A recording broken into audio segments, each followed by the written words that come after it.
You step off the stagecoach, and the first thing that hits you is not the romantic sunset or the sound of a distant harmonica. It is the smell. A thick, choking mixture of horse manure, rotting garbage, and unwashed bodies hangs heavy in the dry heat. You look down at your boots, which are already disappearing into a layer of fine, alkaline dust that will soon find its way into your lungs and eyes. Did you truly believe it would be like the movies? There is no law here, only the quiet tension of men who have forgotten what a good night of sleep feels like. Your stomach growls, but the water in the nearest trough is green with algae, and the food in the saloon is likely crawling with maggots. Out here, the landscape does not want you to be a hero. It simply wants you dead. Close your eyes and think of the American West. You likely see a wide-screen frame filled with orange plateaus and a lone rider silhouetted against a purple sunset. You hear the jingle of silver spurs on a polished boardwalk and the rhythmic clacking of a piano coming from a brightly lit saloon. In your mind, the hero is tall, clean-shaven, and wearing a hat that somehow stays perfectly blocked despite 1,000 miles of travel. He is a man of few words and deadly aim. This is the frontier of our collective imagination, a place of rugged justice and cinematic glory. But as you stand there in your modern shoes, imagining yourself stepping into those leather boots, you are falling for a century of carefully crafted lies. If you actually stepped through a portal and landed in a frontier town in 1875, the first thing that would hit you is not the majesty of the landscape, but the overwhelming, nauseating stench. You are standing in the middle of a street in a town like Tombstone or Dodge City, but it looks nothing like the movie sets, you know. There are no paved roads and no neatly swept sidewalks. Instead, you are ankle-deep in a thick, churned slurry of mud, animal urine, and horse manure. The air is thick with the smell of rotting offal, unwashed bodies, and the pungent aroma of wood smoke that clings to everything.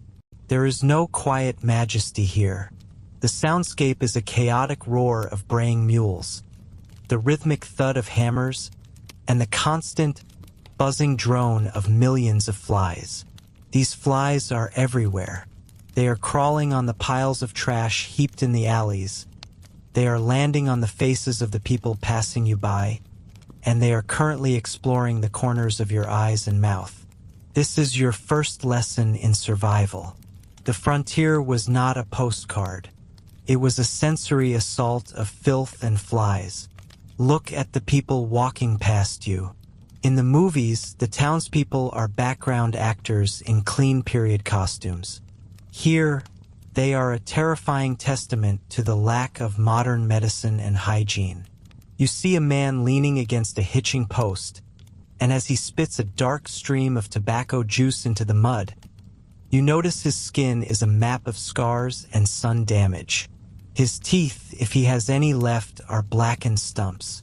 Scurvy, smallpox, and the simple wear and tear of a life without sunblock or vitamins have left these people looking decades older than they are. You realize very quickly that you, with your straight white teeth, your clear skin, and your soft hands, look like a creature from another planet. You are a walking target, an obvious outsider who has never done a day of real physical labor in your life. You decide to step out of the mud and onto the wooden boardwalk, hoping for some relief. You see a man with a heavy iron star pinned to his vest. This is the legendary lawman, the hero of 1,000 westerns. You expect a stoic figure of iron will.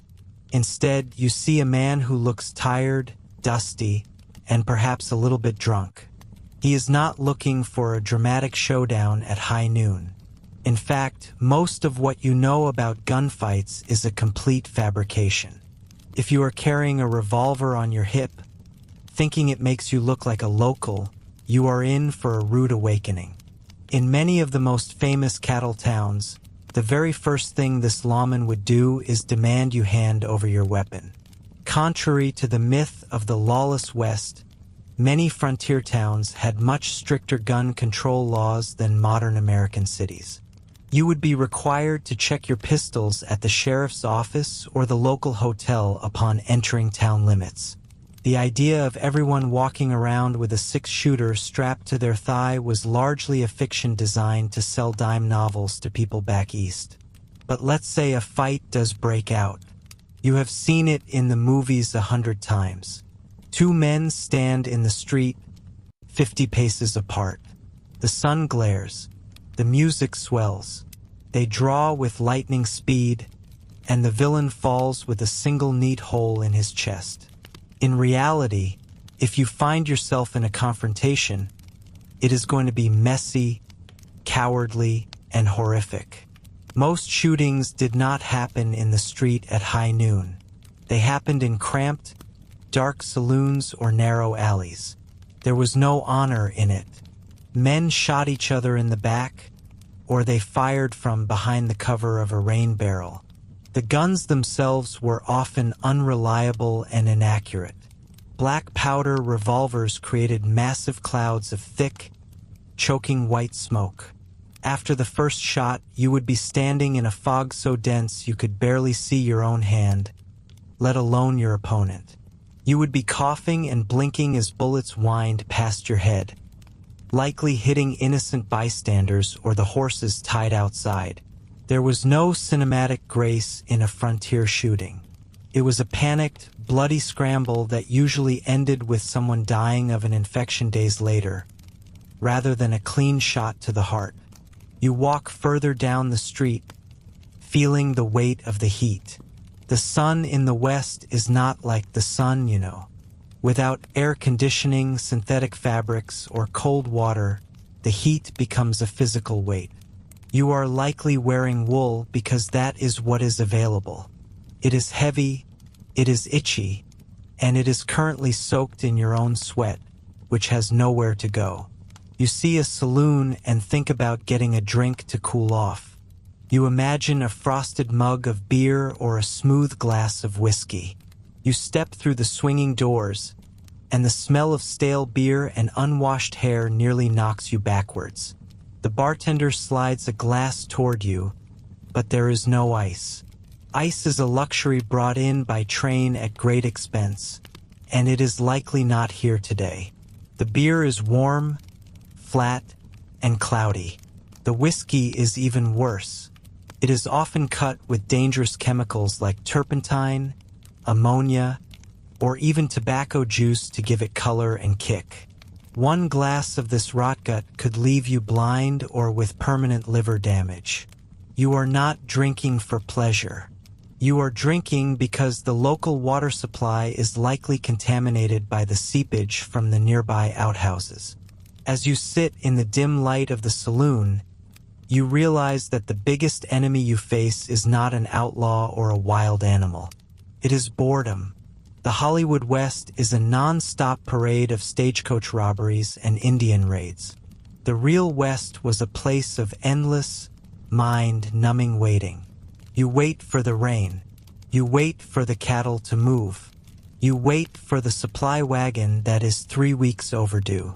There is no internet, no television, and very few books. Most people spend their days in a repetitive cycle of grueling physical labor followed by hours of staring at the horizon. This isolation drives people to the brink of madness. You see it in the eyes of the women who have spent months on a lonely homestead with no one to talk to but their children and the wind. You see it in the men who have spent 18 hours a day in the saddle, their bodies broken by the constant jarring motion of a horse. The cowboy you see in the corner is not a romantic figure of freedom. He is a migrant laborer, often a teenager or a man in his early 20s who is performing one of the most dangerous and lowest paid jobs in the country. He is covered in a layer of dust so thick it looks like gray paint. His clothes are rags held together by grease and sweat. He likely has broken ribs that never healed right, and his lungs are filled with the fine alkaline dust of the trail. He is not a king of the range. He is a tired, hungry kid who is more worried about his horse going lame than he is about finding glory. He is likely a person of color, too. While Hollywood spent decades casting white actors as the quintessential cowboy, the reality of the trail was incredibly diverse. 1 in 4 cowboys was black, and many others were Mexican vaqueros or indigenous men. The frontier was a melting pot of desperation where people of all backgrounds were thrown together by the singular goal of not starving to death. You step back outside, and the reality of your situation begins to sink in. You have no skills that are useful here. Can you skin a buffalo? Can you tell the difference between a water source that is safe and one that will kill you with cholera within 24 hours? Can you navigate by the stars when the landscape looks identical in every direction for 100 miles? In the movies, the hero always knows where he is going.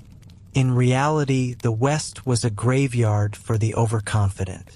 The very ground you are walking on is a minefield of cactus spines, rattlesnakes, and jagged rock. A single twisted ankle here is not a minor inconvenience.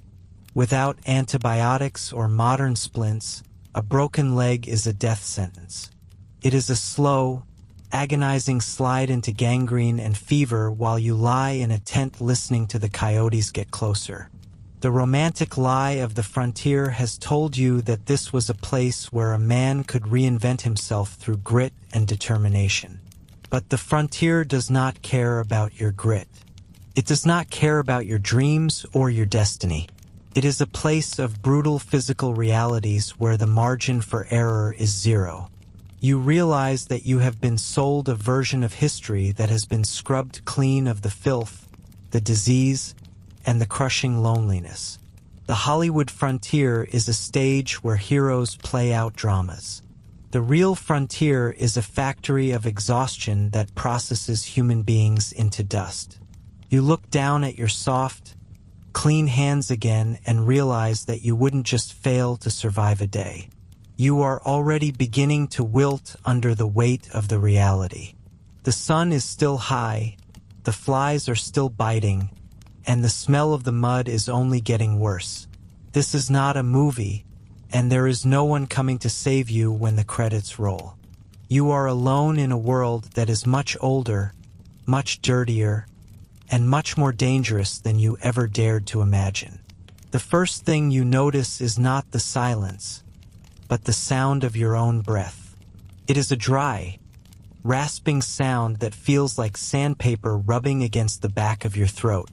You try to swallow, but your tongue has become a heavy, swollen piece of dry flannel that refuses to move.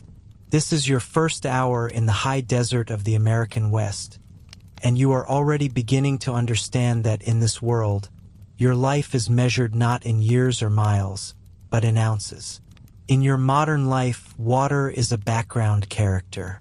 It is a utility, a convenience, something that flows from a tap at the exact temperature you desire. But out here, in the vast expanse of the 1850s frontier, water is the only protagonist that matters. If you do not have it, nothing else exists.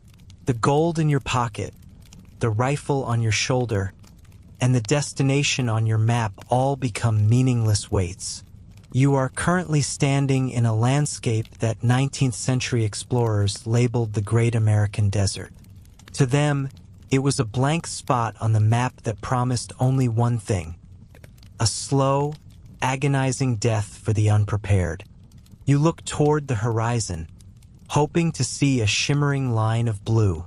Instead, the sun beats down with a physical weight. It is not just heat.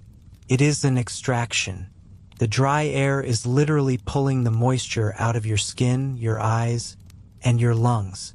Within just a few hours of walking under this brassy sky, you will lose several pounds of body weight in sweat alone. But here is the problem. You are not sweating. Your body has already realized it cannot afford to lose any more liquid, so it shuts down your cooling system. Your skin becomes hot and dry to the touch. You feel a pulsing throb in your temples that matches the beat of your heart. a sign that your blood is thickening. It is turning into a sluggish syrup that your heart struggles to pump through your veins. You might think that you could simply find a stream or a river. After all, the maps show the Humboldt, the Platte, and the Gila. But those lines on the paper are often lies.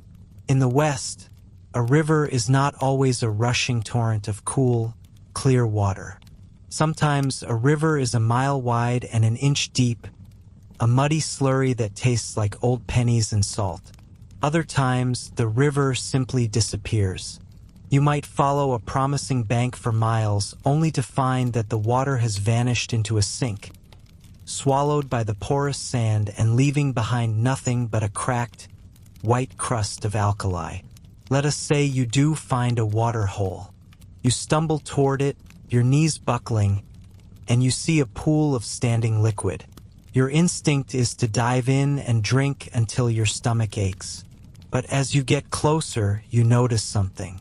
Around the edges of the pool, the ground is white, as if it has been dusted with flour. There are no bushes growing nearby. There are no birds chirping. And then you see it, the bleached white bones of an ox, or perhaps even a man, lying half submerged in the muck. This is an alkali pool. The water is so saturated with salt and toxic minerals that it is effectively a pool of poison. If you drink it, the chemicals will cause your throat to swell and your stomach to cramp in violent, agonizing spasms. It will actually accelerate your dehydration by drawing what little water you have left out of your cells and into your gut. You would be better off drinking nothing at all. This is the cruelty of the West. It offers you a drink and then kills you for taking it. Even if the water is not chemically poisoned, it is almost certainly a biological minefield. You are sharing this water hole with every animal for 20 miles. This is the communal bathtub and toilet for bison, horses, cattle, and wolves. The water is a warm, stagnant soup of bacteria. In the 19th century, the great killer of the trail was not the outlaw or the predator, but the invisible world. Cholera, dysentery, and typhoid fever lived in these quiet pools. If you drink from a contaminated source, within hours you will be hit by a wave of nausea and diarrhea so violent that it can kill a healthy adult in less than a day. You would literally leak to death, your body losing its remaining fluids faster than you could ever hope to replace them. You look back at your wagon if you are lucky enough to have one. You have a wooden barrel strapped to the side. It holds about 30 gallons. To you, that sounds like a lot, but you are not alone. You have 2 oxen pulling that wagon. A single ox needs between 10 and 15 gallons of water every single day just to keep its muscles moving. If you do not water the animals, they will stop. They will lie down in the middle of the trail and refuse to move, even as the sun cooks them alive. If your animals die, you are stranded. You cannot carry enough water on your back to make it to the next station. So, you are forced into a horrific mathematical equation. Do you drink the last gallon yourself? Or do you give it to the beast of burden that is your only hope of reaching civilization? Most people chose the animal, watching their own lips crack and bleed while they poured the precious liquid into a wooden bucket for a cow. The scarcity of water changed the very nature of human morality in the West. In the modern world, we are taught to share. Out here, sharing can be a death sentence. There are recorded accounts of pioneers who, upon finding a small spring, stood guard over it with a loaded shotgun, refusing to let even women or children from other parties take a sip because they knew the spring would run dry before their own family was satisfied. The desperation of thirst strips away the veneer of civilization faster than hunger ever could. You would see men trading their wedding rings, their family heirlooms, or their last gold coins for a single canteen of tepid, brownish water. If you decide to keep moving, you will encounter the mirage. Your brain, desperate for relief, will begin to play tricks on you. The heat shimmering off the salt flats will look exactly like the surface of a lake. You will see the reflection of trees that do not exist. You will turn off the trail, wasting your precious remaining energy to chase a ghost made of light and heat. By the time you realize the lake is just more sand, you may have wandered too far to find your way back. As the sun begins to set, you might think the danger has passed. But the desert has one more trick. Without the sun, the temperature plummets. The dry air cannot hold the heat, and you can go from sweltering in 100 degrees to shivering in 40 degrees in a matter of hours. Your dehydrated body cannot regulate its temperature. You sit in the dark, your skin cold and clammy, your mind wandering into a state of delirium. You start to see things that are not there. You hear voices in the wind. This is the final stage of dehydration, where your internal organs begin to shut down one by one. Your kidneys fail first, unable to process the toxins in your blood. Then your liver. Finally, your heart, struggling to pump that thick, dark sludge through your system, simply gives up. You came here looking for adventure, but you forgot that you are essentially a walking sack of salt water. In the Wild West, the environment is a predator that never sleeps and never gets tired. It does not need to hunt you with claws or teeth. It simply waits for you to run dry. Every mile you walk is a withdrawal from a bank account that you cannot refill. You realize now that the most valuable thing in this world is not a vein of gold in the mountains or a bag of silver coins. It is a single, clear drop of water hanging from the end of a mossy rock. And as you stare out into the endless, dry dark, you realize that you have never been more thirsty in your entire life. You would give everything you own, everything you are, and everything you ever will be for just 1 gallon of water. But out here, the price of a gallon is often your life. You are hungry, not the kind of hunger that comes from skipping lunch or a late dinner. This is a hollow, gnawing ache that lives deep in your marrow. It is a constant companion that follows you across every mile of the trail, a silent passenger in your wagon that refuses to leave. When you think of the Wild West, you might imagine grand feasts of roasted buffalo or hearty plates of beans around a crackling campfire. But the reality is far more bleak, far more repetitive, and significantly more dangerous for your digestive system. In the wild, food is not about flavor. It is a desperate calculation of calories versus rot. You reach into a canvas bag and pull out your primary source of sustenance. It is called hardtack. You have heard it called other names too. Molar breakers, sheet iron crackers, or worm castles. As you hold the thick, square biscuit in your hand, it feels less like food and more like a piece of kiln-dried masonry. It is made of nothing but flour, water, and perhaps a pinch of salt if you were lucky when you packed your crates back in Missouri. It has been baked until every last drop of moisture has been driven out, making it hard enough to survive a year in a damp wagon without turning to a puddle of mold. You try to take a bite, but you stop yourself. You know better. If you simply bite down, you will likely chip a tooth or fracture a jaw. To eat this, you must first find a way to soften it. If you have any liquid left in your canteen, you might soak it until it turns into a gummy, flavorless paste. But most people prefer to drop it into a tin cup of boiling coffee. As the hardtack sits in the dark liquid, you watch the surface of your drink. Slowly, tiny white specks begin to float to the top.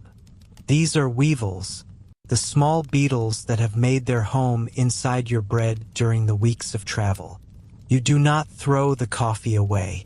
You cannot afford to. You simply skim the drowned insects off the top with a dirty finger and wait for the cracker to become soft enough to swallow.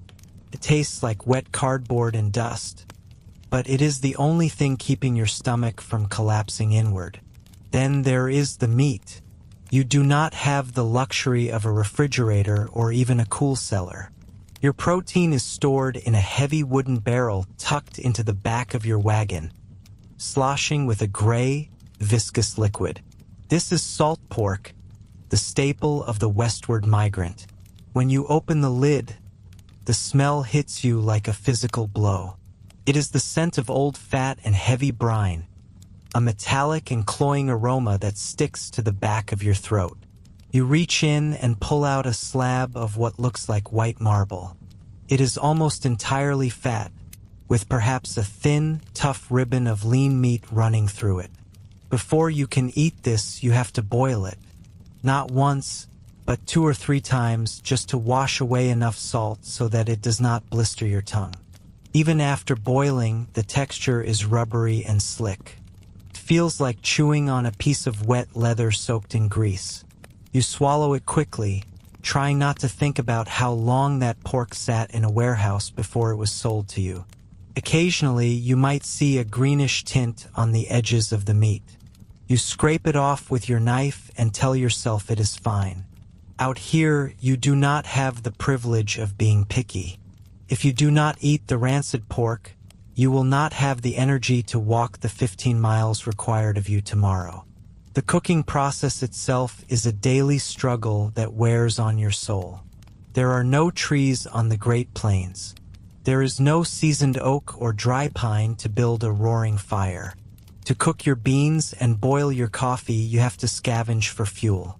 You walk alongside the wagon, looking for dried piles of buffalo dung, known to travelers as buffalo chips. You gather them in your apron or a burlap sack. They are dry and brittle, and when you light them, they do not produce a high, bright flame. Instead, they smolder with a thick, acrid smoke that smells exactly like what it is: burning waste. Imagine sitting by that small, flickering fire as the sun goes down. The wind is howling across the open prairie, blowing grit and fine alkaline dust into everything you own. You are trying to stir a pot of beans, but the dust settles on the surface of the water, forming a gray film. Every bite of food you take has a crunch to it, and it is not a good crunch. It is the feeling of fine sand grinding between your molars. Over time, this grit wears down your enamel, leaving your teeth sensitive and raw. You eat the dust, you breathe the smoke of burning dung, and you pray that the beans will be soft before you have to close your eyes for 4 hours of restless sleep. But the real horror of the trail is not what you are eating. It is what you are not eating. Your body is a complex machine that requires more than just flour and salt fat to function. As the weeks turn into months, your lack of fresh fruits and vegetables begins to manifest in terrifying ways. This is the slow creep of scurvy, the silent killer of the frontier. First, you just feel tired. You attribute the lethargy to the long days of walking, but then you notice your joints are beginning to swell. You feel a deep, throbbing ache in your knees and ankles that does not go away with rest. Then your gums begin to change. They turn a dark, bruised purple and start to pull away from your teeth. One morning, you find that a tooth you have had since childhood is loose. By the end of the week, it simply falls out while you are chewing a piece of softened hardtack. The most disturbing part of scurvy is how it affects your skin. Old wounds, scars you have had for 10 years from a childhood fall or a kitchen knife slip, begin to soften. Your body literally forgets how to stay knitted together. Those old scars reopen, turning into weeping sores that refuse to heal because your body lacks the vitamin C necessary to produce collagen. You are falling apart at the seams, your own history rewriting itself on your skin as your strength fades. You look at a patch of wild grass and find yourself daydreaming about eating it just because it is green. You might think you could just hunt for fresh meat, but the reality of the Wild West is that everyone else had the same idea. Near the well-traveled trails, the game has been hunted into extinction or scared away by the constant noise of wagon wheels and cracking whips. You might spend an entire day tracking a deer only to realize it has fled miles into the brush where you cannot follow. If you do manage to shoot something, you have to process it immediately in the heat, or the flies will have it before the sun sets. And fresh meat brings its own risks. Without proper knowledge of how to clean and cook wild game, you risk contracting parasites or food poisoning that will leave you dehydrated and dying in the dirt within 48 hours. Foraging is just as treacherous. You see a patch of wild onions and think you have found a salvation for your scurvy. But if you are not an expert botanist, you might confuse them with death camas, a plant that looks remarkably similar but contains toxins that will shut down your respiratory system. The desperation of hunger makes you impulsive. It makes you willing to take risks that you would never consider back home. You find yourself looking at the oxen pulling your wagon, the very animals that are your only hope of reaching your destination, and wondering how they would taste roasted over a fire. It is a dangerous line of thought. If you eat your oxen, you are stranded. If you are stranded, you are dead. By the time you reach the midpoint of your journey, your relationship with food has changed. You no longer think about the Sunday roasts or the apple pies of your past. Those are ghost meals, memories from a different life. Your world has narrowed down to the bottom of a tin plate. You are living on the edge of starvation, your ribs beginning to show through your sweat-stained shirt, your skin sallow and dry. The food is not just bad. It is an insult to the senses. It is a monotonous cycle of salt, flour, and grit that slowly erodes your will to continue. You are not just traveling across the continent. You are being slowly consumed by it, one flavorless, worm-infested bite at a time. This is the part of the story they do not show in the movies. There is no glory in the slow rot of the trail. There is only the endless, hollow ache and the sound of your own teeth grinding on the sand of the American West. You might think your biggest threat in the American West is a rattlesnake hidden in the brush or a quick-draw outlaw waiting in a sun-bleached street. But the most prolific killers on the frontier do not carry guns, and they do not have rattles. They are far smaller, much more patient, and significantly more lethal. They are the invisible invaders that live in the water you drink, the food you eat, and the very dust that settles on your skin. You feel the first sign of their arrival in your gut. It is a sharp, twisting knot that makes you double over in the dirt. You look back at the cup of water you just drained, pulled from a slow-moving stream or a communal barrel on the back of a swaying wagon. It looked refreshing enough, perhaps a bit cloudy or tasting slightly of the cedar wood of the barrel, but you were thirsty beyond reason. What you did not see were the millions of microscopic organisms now colonizing your intestines. In the mid-19th century, cholera is the undisputed king of the trail.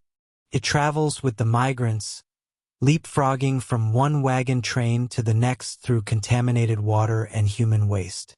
If you contract it, you will not have days to prepare or say your goodbyes.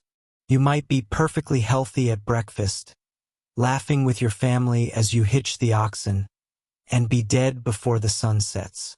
It starts with a sudden, explosive onset of diarrhea that is unlike anything you have experienced in the modern world. Within hours, your body is purging its fluids so rapidly that your blood begins to thicken. It becomes like heavy sludge, too thick for your heart to pump effectively through your veins. Your skin begins to turn a haunting, ghostly shade of blue or gray as the oxygen fails to reach your extremities. Your eyes sink deep into your skull until they look like dark pits. Your skin loses all its elasticity. If you were to pinch the back of your hand, the skin would stay standing in a peaked ridge, refusing to snap back to your knuckles. You are literally drying out from the inside out while standing in a pool of your own misery. If cholera does not find you, its slower and more agonizing cousin likely will. They call it the bloody flux, but you know it as dysentery. This is not just a simple stomach ache or a case of mild food poisoning. This is a relentless, weeks-long assault on your digestive system.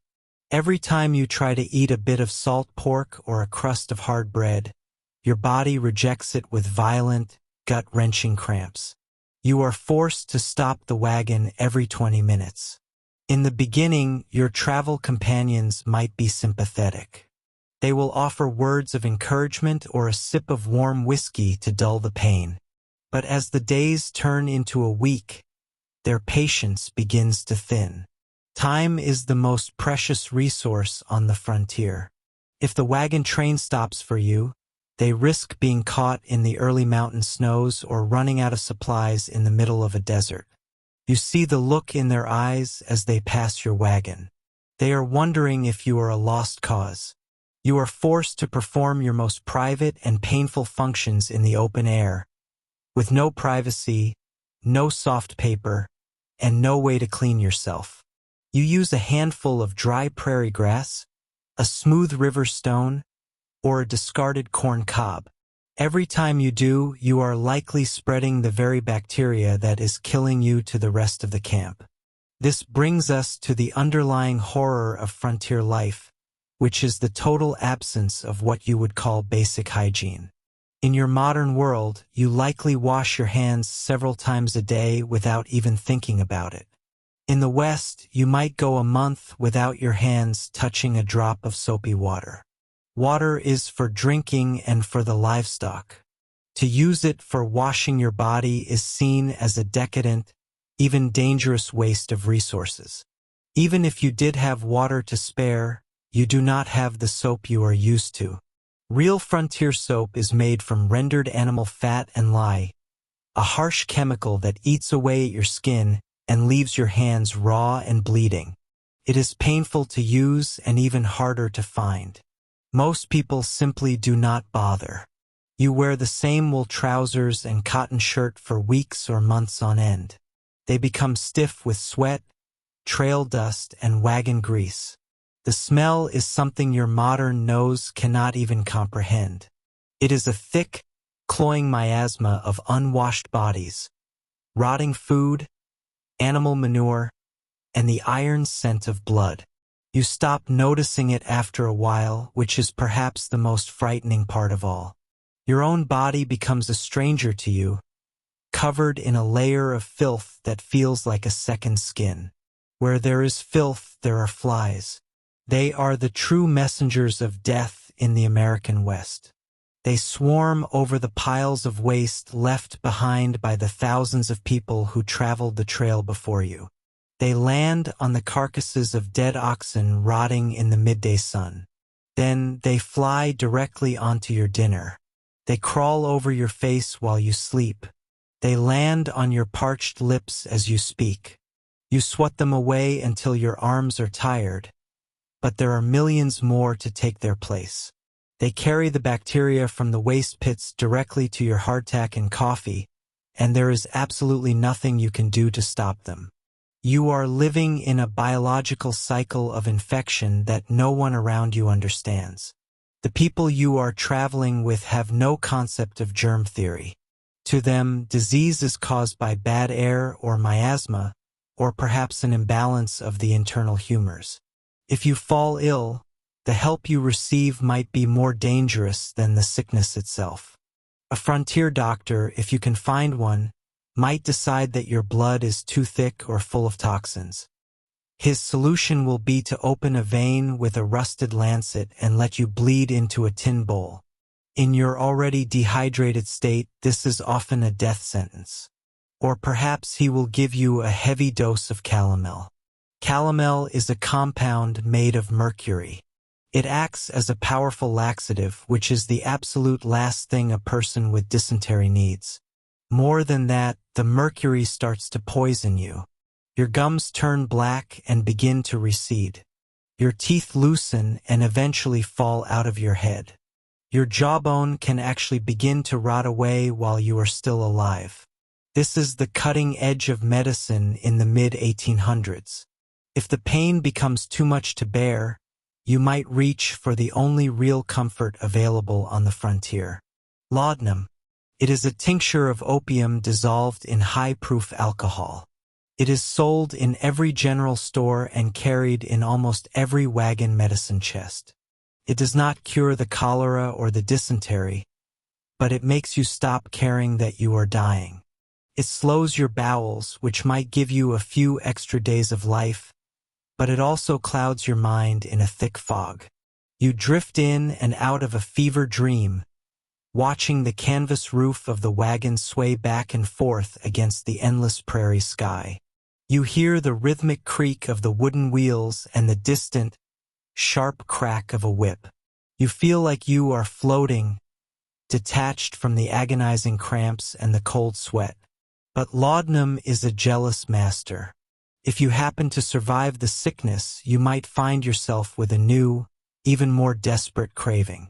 You might find that the West has traded your physical health for a chemical cage that you can never escape.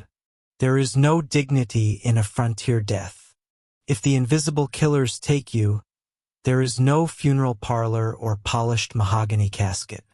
You are wrapped in a tattered, lice-infested blanket and buried in a shallow trench right next to the trail. The survivors do not have the time or the energy to dig deep into the hard, sun-baked earth. They might place a few heavy stones over your body to keep the wolves and coyotes away, but often that is not enough. As you walk the trail, you see the evidence of those who came before you. You see the scattered white bones and the broken, nameless headboards. You realize that the entire path to the west is essentially one long, continuous graveyard. The fear of these invisible killers changes the way you look at the world around you. Every puddle of standing water is a potential trap. Every breath of wind that carries the faint scent of decay makes your heart race with anxiety.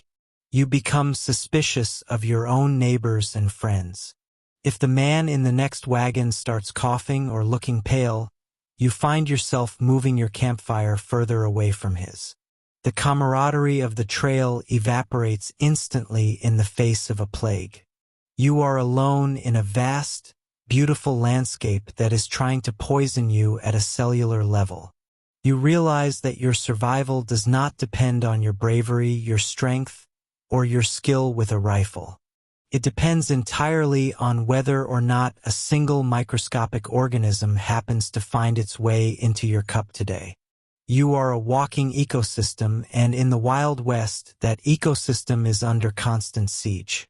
Without the shield of modern sanitation, without the knowledge of how diseases spread, and without the simple miracle of soap, your body is a fragile vessel. The grand adventure you imagined is quickly replaced by the mundane, terrifying reality of trying to keep your internal organs from failing in the heat of the noon sun. You are not fighting outlaws. You are fighting a war against an enemy you cannot see, cannot hear, and cannot escape. And in this war, the enemy almost always wins. You are lying on a wooden table in a room that smells of stale tobacco, unwashed bodies, and something much more sinister, the sweet, sickly scent of rotting flesh. Your breath is coming in short, ragged gasps because every movement sends a white-hot spike of agony through your leg. You were lucky, or so they told you, when the stagecoach overturned. Your partner did not make it at all, but you crawled out of the wreckage with a tibia that is now protruding through your skin. You are alive, but in the year 1875, on the edge of the Nevada desert, being alive is often just a temporary state of being before the real suffering begins. The man standing over you is known as Document. He is wearing a heavy wool coat that has not been laundered in months. The lapels are stiff with dried blood, some of it brown and old, some of it still tacky and dark. He does not wash his hands before he touches you. In fact, He just finished shoeing a horse across the street, and the grime of the stable is still under his fingernails. To him, and to almost everyone else in this era, the idea that invisible little creatures called germs are crawling all over his hands is a fairy tale. He believes in what he can see, and what he sees is a leg that is beyond saving. He looks at you with a mixture of pity and professional detachment. He reaches for a bottle of cheap rye whiskey and pours a glass for himself first to steady his nerves. Then he hands the bottle to you. This is your preparation. This is your primary defense against the coming storm of pain.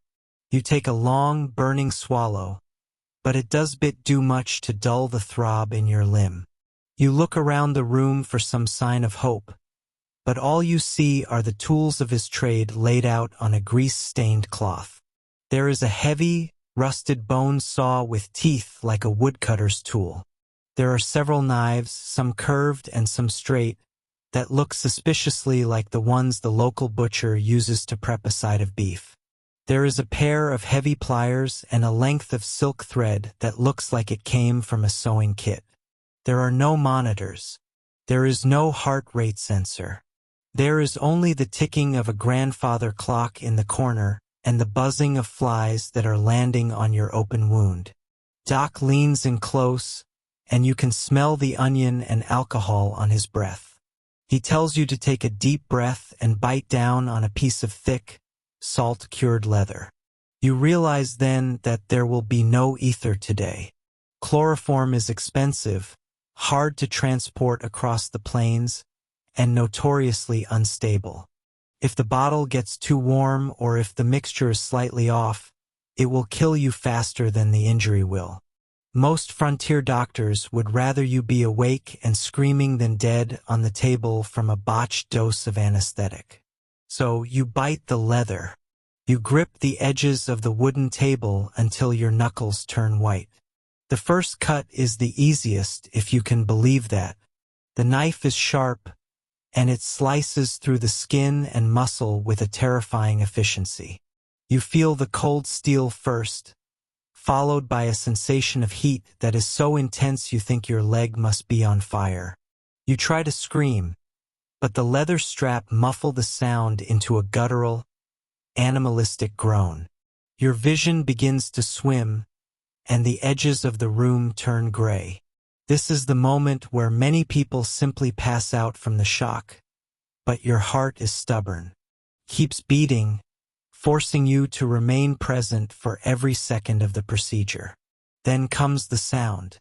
If you think the pain of the knife was bad, nothing prepares you for the sound of the saw.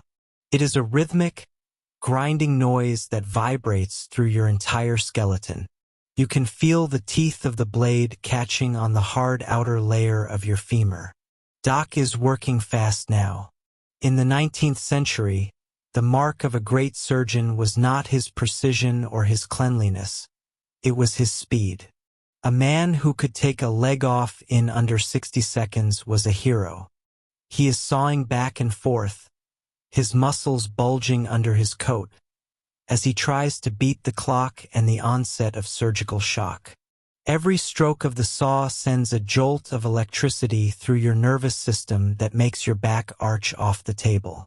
You are drenched in sweat, and the room feels like it is 100 degrees. When the bone finally snaps, there is a moment of horrific silence.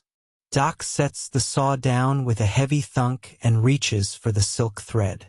He has to tie off the major arteries, pulling them out of the muscle mass with his bare fingers. He works with the practiced ease of a man who has done this on 100 battlefields, but his hands are still covered in the dirt from the horse stable. As he stitches the flap of skin over the stump, he is inadvertently sewing a death sentence into your body. He believes that the thick, creamy yellow fluid that will inevitably leak from your wound in 2 days is a sign of healing. They call it laudable pus. In reality, it is a sign that a massive infection has taken hold, a battle between your immune system and the bacteria he just introduced into your bloodstream. The surgery is over in less than 5 minutes.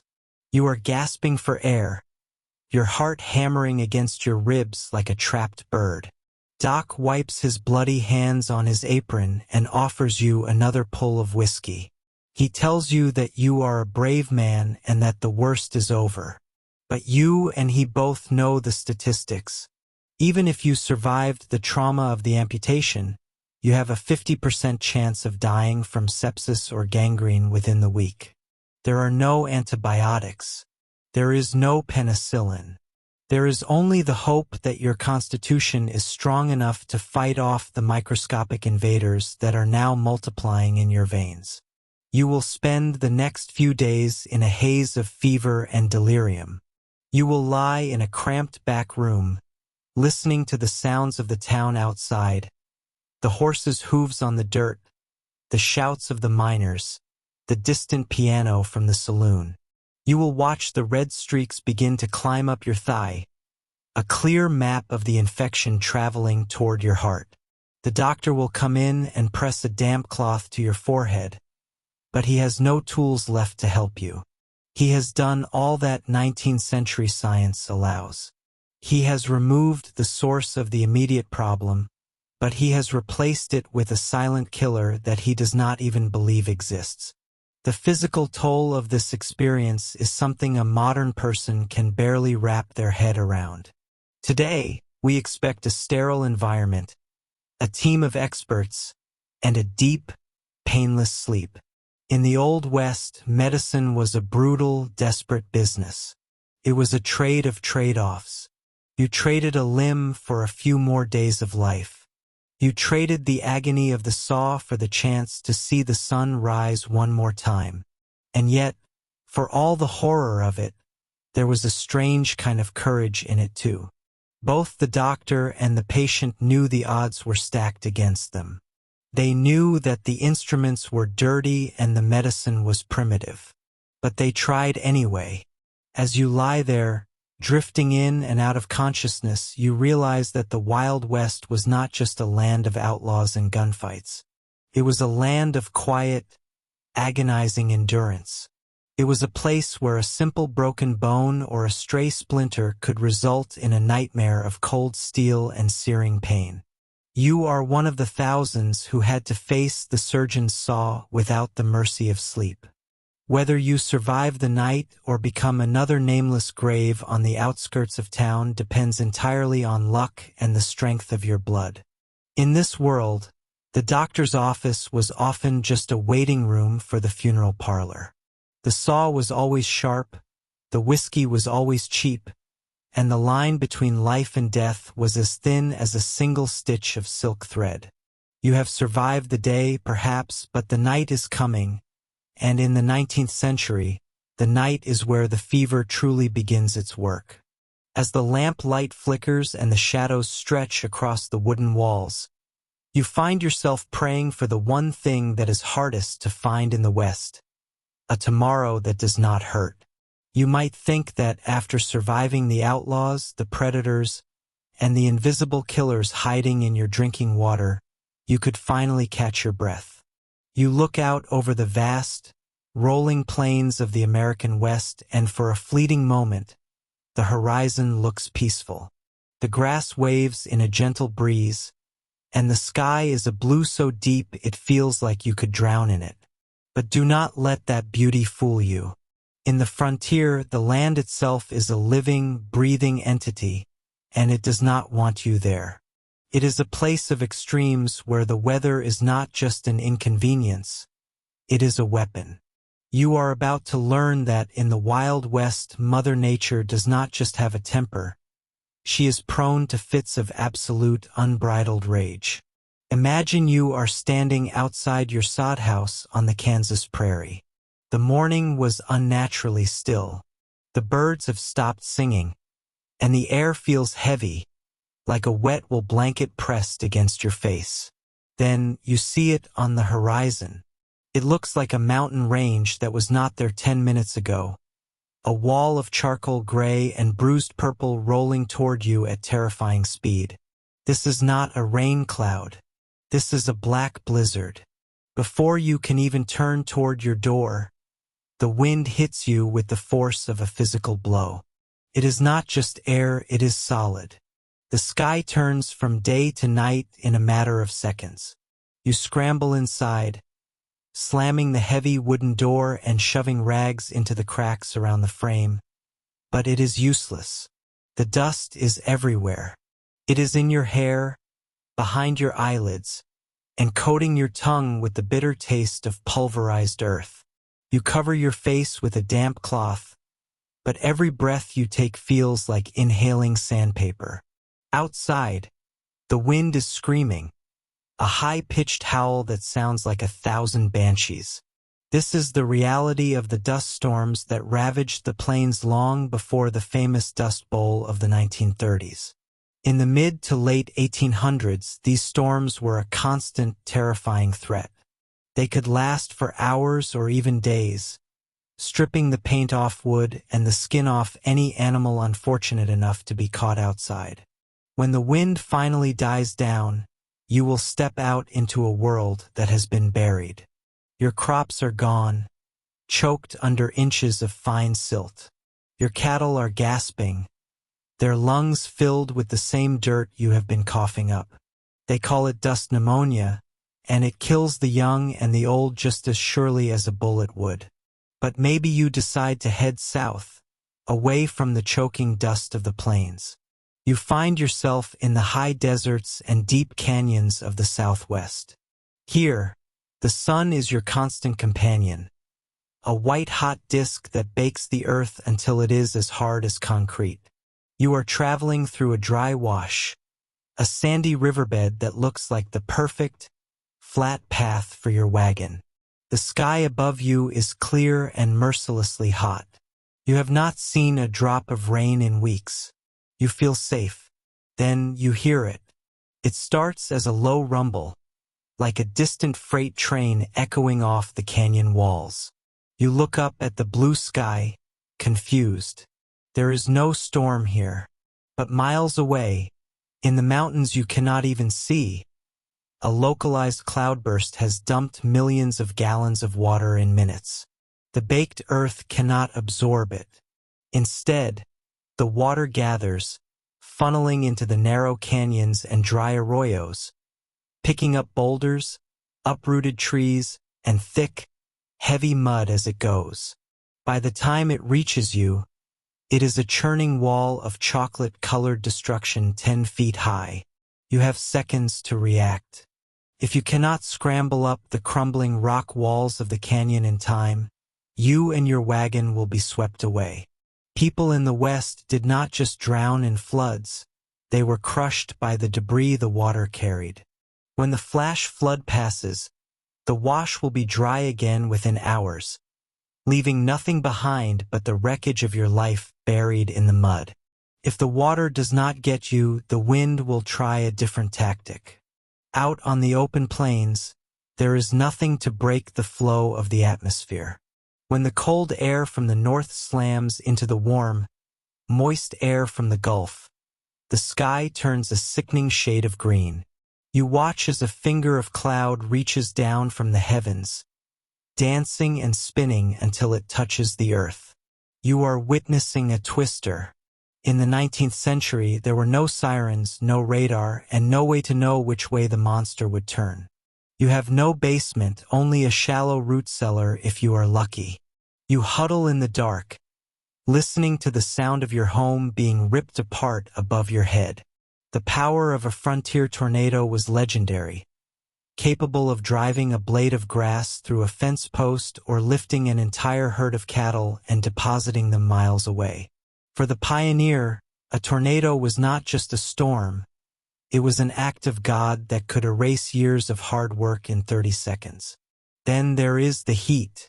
In the height of summer, the temperature can climb well above 100 degrees Fahrenheit. In a world without air conditioning, ice, or even reliable shade, the heat is a slow killer. You are constantly on the verge of dehydration.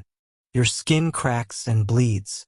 If you are lucky enough to find a water hole, you might find it is alkaline, filled with salts that will make you sicker than if you had drunk nothing at all. You watch your horses stumble and fail, their tongues swollen and black. You realize that out here, water is more valuable than gold, and the sun is a silent executioner.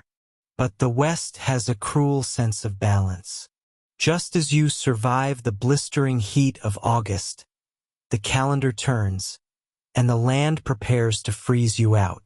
The winter of 1886 and 1887 remains one of the most harrowing chapters in American history, known as the Great Die-Up. It began with a series of blizzards that buried the cattle ranges under feet of snow. The temperatures plummeted to 40 degrees below zero. In these conditions, survival becomes a minute-by-minute struggle. You cannot see your hand in front of your face in the swirling white void. There are stories of pioneers who tied a rope from their back door to the barn just so they would not get lost and freeze to death in the 10 feet of space between the two buildings. Imagine being trapped in your small cabin as the firewood runs low. The wind whistles through the gaps in the logs, and the frost grows an inch thick on the inside of the door. You are burning your furniture just to keep from freezing in your sleep. Outside, the cattle are dying by the thousands.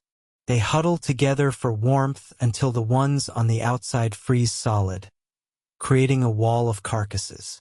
When the spring thaw finally comes, the rivers are choked with the bodies of dead livestock, poisoning the water and bankrupting entire territories. The sheer scale of the death toll was enough to end the era of the open range forever. Whether it is the fire of the summer sun, the crushing weight of a flash flood, the suffocating grip of a dust storm, or the icy teeth of a blizzard, the frontier was a place where the weather was an active enemy. You could be the strongest, fastest, and smartest person in the territory, but you cannot outrun the wind and you cannot fight the rain. You are a guest in a land that does not want to host you, a tiny speck of life in a vast landscape that is constantly trying to reset itself to zero. To survive a day in the Wild West, you do not just need a gun and grit. You need the heavens to show you a mercy they rarely felt like giving.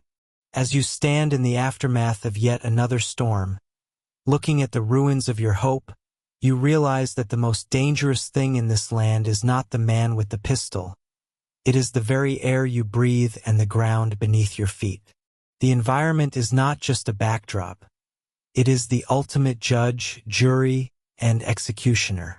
The sun has finally dipped below the jagged horizon, and the vibrant oranges and purples of the desert sky have faded into a bruised, oppressive charcoal. You are miles from the nearest settlement, huddled beside a fire that feels far too small for the vastness surrounding you. In the modern world, the night is something we conquered with the flick of a switch, but here, in the untamed territories of the 1870s, the darkness is a heavy, physical presence. It is a curtain that hides eyes, dozens of eyes. Some are amber, some are pale green, and all of them are fixed on the strange, shivering creature sitting by the flickering light. You are no longer the master of your domain. You are an intruder in a world where the food chain has not yet been reorganized for your convenience. In the 19th century, the American West was not the depleted landscape we see today. It was teeming with life, much of it lethal. We often forget that before the Great Plains were turned into a grid of cornfields and cattle ranches, they were the domain of the gray wolf. This was not the shy, reclusive wolf of modern nature documentaries. This was the buffalo wolf, a massive, powerful subspecies that had spent millennia taking down 1,000-pound bison. To a pack of these predators, a lone traveler or a settler on a slow-moving horse was a much easier target. You hear them before you see them. It starts as a single, mournful note that seems to vibrate in your very marrow. Then, another joins in from a different direction, and another, until the night is filled with a chorus that tells you exactly how surrounded you are. Wolves are masters of psychological warfare. They do not just hunt with their teeth, they hunt with their intelligence. If you are traveling on foot, they will trail you for miles, staying just out of sight, waiting for the moment you stumble or succumb to exhaustion. They know you are weak. They can smell the salt of your sweat and the metallic tang of the fear rising off your skin. If you try to sleep, you will hear the soft crunch of dry brush just beyond the ring of your campfire. When you swing your lantern toward the sound, you will catch the glint of a dozen reflecting retinas before they vanish back into the shadows. They are patient. They have all night, and you only have so much wood for your fire. If the wolves are the ghosts of the prairie, the grizzly bear is the undisputed king of the mountains and river valleys. In your time, you might have to hike deep into a national park to see a grizzly, but in the Wild West, they were everywhere. They roamed from the high peaks of the Rockies down into the California valleys and out onto the open plains. And these were not bears that had learned to fear humans. To a 1,200-pound grizzly, you are nothing more than a noisy, slow-moving protein snack. Imagine you are walking through a dense thicket of willow near a stream, looking for water. The wind is blowing toward you, so the bear does not smell you coming. You round a bend, and there he is, standing on his hind legs, towering 8 feet tall. His fur is matted with silver-tipped guard hairs, and his claws are the size of steak knives. In this moment, your modern instincts are useless. If you run, you die because a grizzly can outrun a racehorse over short distances. If you climb a tree, he might just wait you out or, if he is young enough, come up after you. Your only hope is a heavy-caliber rifle, but even then, the black powder weapons of the era were notoriously unreliable. A grizzly can take a lead ball to the chest and keep coming for several minutes, fueled by pure prehistoric rage. There are countless historical accounts of hunters being found days later, their bodies unrecognizable, lying next to the bear they managed to shoot but could not stop. While the grizzly is a brute force nightmare, the mountain lion is a master of the invisible kill. The settlers often called them cougars, pumas, or mountain screamers. You could spend months in the wilderness and never see one, but rest assured, they have seen you. They are the ultimate stalkers. A mountain lion does not engage in a chase. It watches from a rocky outcropping or a low-hanging branch, perfectly camouflaged against the tan earth and gray stone. It waits until your back is turned. It waits until you lean over to tie your boot or scoop water from a creek. The attack is over before you even realize it has begun. A mountain lion can leap 20 feet in a single bound, landing on your shoulders with the weight of 150 pounds of coiled muscle. Its claws lock into your chest while its jaws go for the back of your neck, aiming to sever the spinal cord in one clean bite. If you are lucky enough to hear it coming, it will be the sound of a woman screaming in the distance. That is the vocalization of a cougar, a terrifying, human-like shriek that has sent many a hardened frontiersman sprinting back to the safety of his cabin. But it is not just the large predators that will make your life a misery. The West was, and still is, a land of smaller, more insidious threats. You decide to roll out your bedroll on the soft sand of a dry wash, thinking it looks comfortable. You do not check under the canvas before you slide in. Tucked away in the warmth of your blankets is a Mojave rattlesnake. Unlike some other snakes that might try to slither away, the Mojave is aggressive and possesses a neurotoxic venom that shuts down your nervous system. In the 1800s, there is no antivenom. There is no emergency room. If you are bitten, you are going to spend the next several hours or days in an agonizing spiral of swelling, internal bleeding, and eventual respiratory failure. Your companions might try to cut the wound or pour whiskey on it, But these folk remedies do nothing but increase the risk of infection. Then there is the threat of rabies or hydrophobia as they called it then. In an era without animal vaccinations, rabies was a terrifyingly common reality among skunks, foxes, and even wolves. A rabid animal loses all fear of humans. You might be sleeping under the stars when a small, foaming skunk wanders into your camp and bites your hand. At first, it seems like a minor injury, but weeks later you start to feel a strange tingling. Then comes the fever, the hallucinations, and the soul-crushing thirst that you cannot quench because your throat spasms at the very sight of water. It was a death sentence that terrified the people of the frontier more than almost anything else, because it turned the natural world into a source of madness. You also have to consider that the animals of the Wild West were often in direct competition with you. As you move into their territory, you are killing the deer and bison they rely on for food. You are bringing slow, defenseless cattle and sheep into their hunting grounds. This created a level of desperation in the local predator populations. They were not just hunting out of instinct, they were hunting out of necessity.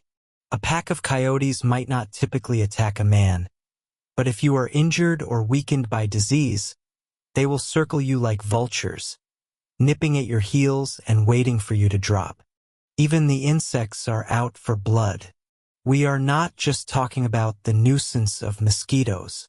In the swampy river bottoms of the south and the humid plains, swarms of biting flies and ticks can drive a man to the brink of insanity. They carry diseases like Rocky Mountain spotted fever and malaria, which were poorly understood and often fatal. You could be the toughest gunslinger in the territory, but you are still vulnerable to a microscopic parasite delivered by a fly while you sleep. As you sit by your fire, listening to the crackle of the wood and the heavy breathing of the wilderness, you realize that your place in the world has shifted. In the city, you are a citizen. In the wild, you are a calorie count. The fur and fangs that surround you are not cruel. They are simply part of a machine that has been running since the dawn of time. They do not care about your dreams of finding gold or your plans to build a ranch. To the grizzly, you are a competitor. To the wolf, you are a meal. To the rattlesnake, you are a threat to be neutralized. The wild does not forgive mistakes, and it certainly does not provide second chances. You have to be perfect every single second of every single day, because the predators of the West are always watching, always waiting for that one moment when your fire burns a little too low. You step off the stagecoach and onto the dusty main street of a frontier town, and your first instinct is to look for the familiar comfort of authority. You scan the horizon for a uniform, a station, or even just a man with a stern face and a silver star pinned to his vest. You want to believe that there is a line between the chaos of the wilderness and the civilization of the town.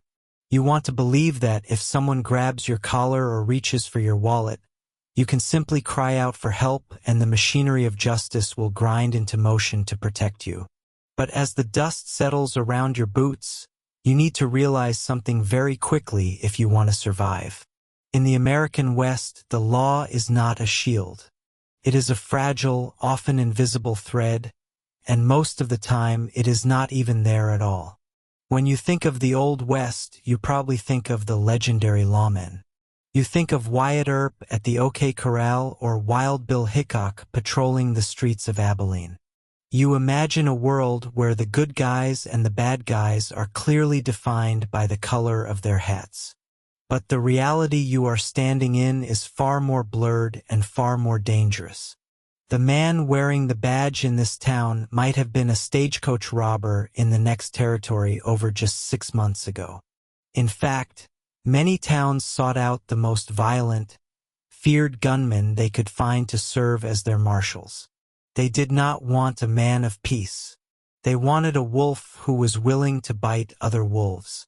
This means the person you are supposed to turn to for protection might be just as much of a predator as the person you are running from. Imagine you are standing in your small, makeshift home on the edge of a mining camp. Someone breaks in and steals everything you own. You run to find the local sheriff, but he is not in his office. He is not even in the town. He is currently 40 miles away, chasing a horse thief or serving a summons on a rancher who refused to pay his taxes. There is no telephone to call him. There is no radio to alert a patrol car. There is only the vast, empty silence of the prairie. By the time the lawman returns, your property is gone, the thief is 3 counties away, and the trail is as cold as the mountain air. In the West, distance is the greatest enemy of justice. A single lawman might be responsible for a territory larger than some small European countries. He cannot be everywhere, and most of the time he is nowhere near you. Even if you do manage to find a representative of the law, do not expect a fair or speedy trial. The legal system in the territories is a hollow shell. Judges are often circuit riders, meaning they travel from town to town on a schedule that might only bring them to your area once every few months. If you are arrested, you might sit in a cramped, filthy wooden shack that serves as a jail for weeks, waiting for a man in a black robe to arrive and decide your fate. If you are the victim, you might have to wait just as long for any hope of restitution. And that is assuming the judge is honest. Many of these men are political appointees who have never stepped foot in a law school. They are more interested in local politics and filling their own pockets than in the fine points of the Constitution. You must also consider the cost of justice. In your world, you pay taxes and the police are a public service. In the Wild West, justice is often a private enterprise. If you want a lawman to go after a specific criminal who wronged you, you might have to put up a reward or pay for his expenses yourself. If you do not have the gold to back up your claim, your case will likely sit at the bottom of the pile. This is why groups like the Pinkerton Detective Agency became so powerful. They were not working for the public good. They were working for the railroads and the cattle barons who could afford to buy a specialized army. If you are just an average person with nothing but the shirt on your back, you are essentially on your own. This vacuum of authority led to one of the most terrifying aspects of Western life, the rise of the vigilante committee. You might think that if the law fails, the citizens taking matters into their own hands is a good thing. You might imagine a group of honest neighbors coming together to restore order. But walk down the street of a town where a lynch mob has just finished its work, and you will see the horror of it. Vigilante justice is rarely about evidence or due process. It is about anger, fear, and the need for a scapegoat. If you are an outsider, if you speak with a different accent, or if you simply were in the wrong place at the wrong time, the mob does not care about your side of the story. They do not want a trial. They want a rope and a sturdy tree limb. When the badge fails to provide security, the town becomes a powder keg of paranoia, and you could be the spark that sets it off. You also have to understand the physical reality of the lawman's life. The man with the star is not a superhero. He is a man with a very low salary and a very high chance of being shot in the back. Because of this, most lawmen are not looking for a fight. They are looking to keep the peace just enough so that the town's businesses can operate. If 2 drunken miners start shooting at each other in the middle of the street, the marshal might wait until the smoke clears and the bullets stop flying before he steps out of the saloon to see who is left standing. His primary goal is self-preservation. He knows that if he dies, there is no one coming to replace him for weeks. He knows that his badge is just a piece of tin that won't stop a lead ball from a Colt revolver. There is also the terrifying reality of the code of the West. In many places, the law of the land was superseded by the law of the gun. If someone insulted you or threatened you, and you shot them, a local jury might find you not guilty simply because the other man deserved it. This was called the doctrine of no duty to retreat. It meant that you didn't have to run away from a fight. You could stand your ground and kill another human being, and as long as you could convince 12 other settlers that you were justified, you would walk free. This created a culture where violence was the first resort rather than the last. You walk down the boardwalk and accidentally bump into a man who has had too much whiskey. He takes it as a challenge. The law will not step in to de-escalate the situation. The law will only show up to bury the loser. If you are a woman, a person of color, or an immigrant, the law is even less likely to save you.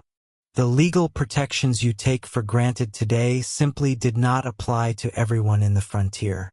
For many, the law was not an absent force, but an active enemy. It was the law that allowed for the displacement of indigenous peoples.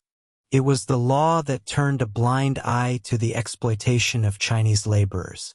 If you find yourself on the wrong side of the social hierarchy, the man with the badge is more likely to be the one holding the gun on you than the one protecting you from others. You have to realize that the Wild West was a place where the social contract had been torn to pieces. In the cities back east, you are part of a massive system designed to keep you safe. You have police, fire departments, courts, and a government that, for all its flaws, generally functions. When you move into the lawless void of the West, you are stepping back in time to a state of nature. It is a world where might makes right, where the loudest voice and the fastest draw dictate the rules of the day. The badge couldn't save you because the badge was an idea in a place that only respected iron and lead. You can carry all the legal documents and deeds you want, but if a group of armed men decides that your land belongs to them, a piece of paper will not stop them. You can claim your rights as a citizen, but those rights are only as strong as your ability to defend them. You are living in a world where the thin blue line does not exist. There is only you, the vast, unforgiving landscape, and the unpredictable whims of your fellow man. As you look at the man with the star pinned to his chest, do not feel a sense of relief. Feel a sense of caution, because in the lawless void, the badge is often just a target, and the man wearing it is just as vulnerable as you are. You are the judge, the jury, and the executioner of your own fate, and if you make a mistake, there is no one coming to bail you out. You feel the weight of the cold steel against your thigh, a constant, dragging reminder that in this landscape, your life is often measured by the length of a barrel and the steady pressure of a thumb. It is not like the movies you have seen. There is no swelling orchestral score to signal the coming danger, no perfectly timed camera angles, and certainly no guarantee that the weapon you are clutching will even function when the moment of truth arrives. You are standing in the middle of a sun-bleached street where the wind whips alkaline grit into your eyes until they sting and water. Your palm is sweating against the checkered walnut grip of a Colt single-action army, but the sweat does not offer a better grip. Instead, it makes the heavy iron feel slick and treacherous in your hand. Most people imagine the Wild West as a place of mechanical precision, but the tools of the trade were anything but precise. Your revolver, the legendary peacemaker, is a heavy, cumbersome beast of a machine. It weighs nearly 3 pounds when fully loaded with .45 caliber rounds, and that weight drags at your belt, chafing your hip bone until every step you take is a chore of balance. And if you are smart, you do not actually carry 6 rounds. You leave the chamber directly under the hammer empty. These early firing pins are notorious for their lack of safety. There is no modern transfer bar to prevent an accidental discharge. One simple stumble on a loose boardwalk, one heavy drop of the holster, or even a hard bump against a saloon door could send the hammer slamming into a live primer. In an instant, you could send a heavy lead ball tearing through your own calf or foot before you even see an enemy. You are carrying a liability as much as a lifeline, a coiled snake in a leather sheath that is just as likely to bite you as it is your opponent. Think about the mechanics of the fight itself. To fire, you must manually cock the hammer back with your thumb for every single shot. It is a stiff, mechanical movement that produces a distinct series of 3 clicks. In the silence of a confrontation, those clicks sound like thunderclaps. They feel agonizingly slow when your heart is hammering against your ribs like a trapped bird. If you try to pull the trigger without cocking it, the gun does nothing but sit there, a useless hunk of metal. If you try to do it too fast, your thumb might slip off the spur of the hammer, leaving you fumbling while the other man levels his sights. Your hands are shaking, not because you lack courage, but because your body is flooded with a primitive cocktail of adrenaline and terror that makes fine motor skills nearly impossible. Then there is the ammunition. You are not using the clean, efficient, smokeless powder of the 21st century. You are using black powder cartridges. This is a volatile, corrosive, and incredibly messy mixture. When the hammer finally drops and the primer ignites, it does not just produce a bang. It produces a violent explosion that sends a massive, choking cloud of thick white smoke billowing out from the muzzle and the cylinder gap. But that is only if the gun actually goes off. Primers in the 1870s and 80s are notoriously unreliable. You pull the trigger, expecting the world to shatter, and instead, you hear a dull, sickening metallic thud. A misfire. In that split second of silence, your stomach drops into your boots. Your mind races through the possibilities. Is it a dud? Or is it a hangfire? A hangfire is a terrifying phenomenon where the powder smolders for a fraction of a second before finally exploding. If you move the gun or try to cycle the cylinder too quickly, it could go off while out of alignment, shattering the frame and sending shrapnel into your face. The unreliability of the equipment is a constant, nagging fear that sits in the back of your mind, louder than any boastful talk in the tavern. If the gun does fire, imagine the scene after that first shot.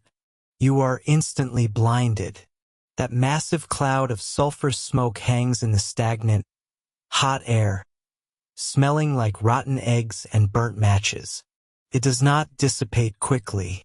Within seconds of an exchange, the entire area becomes a literal fog of war.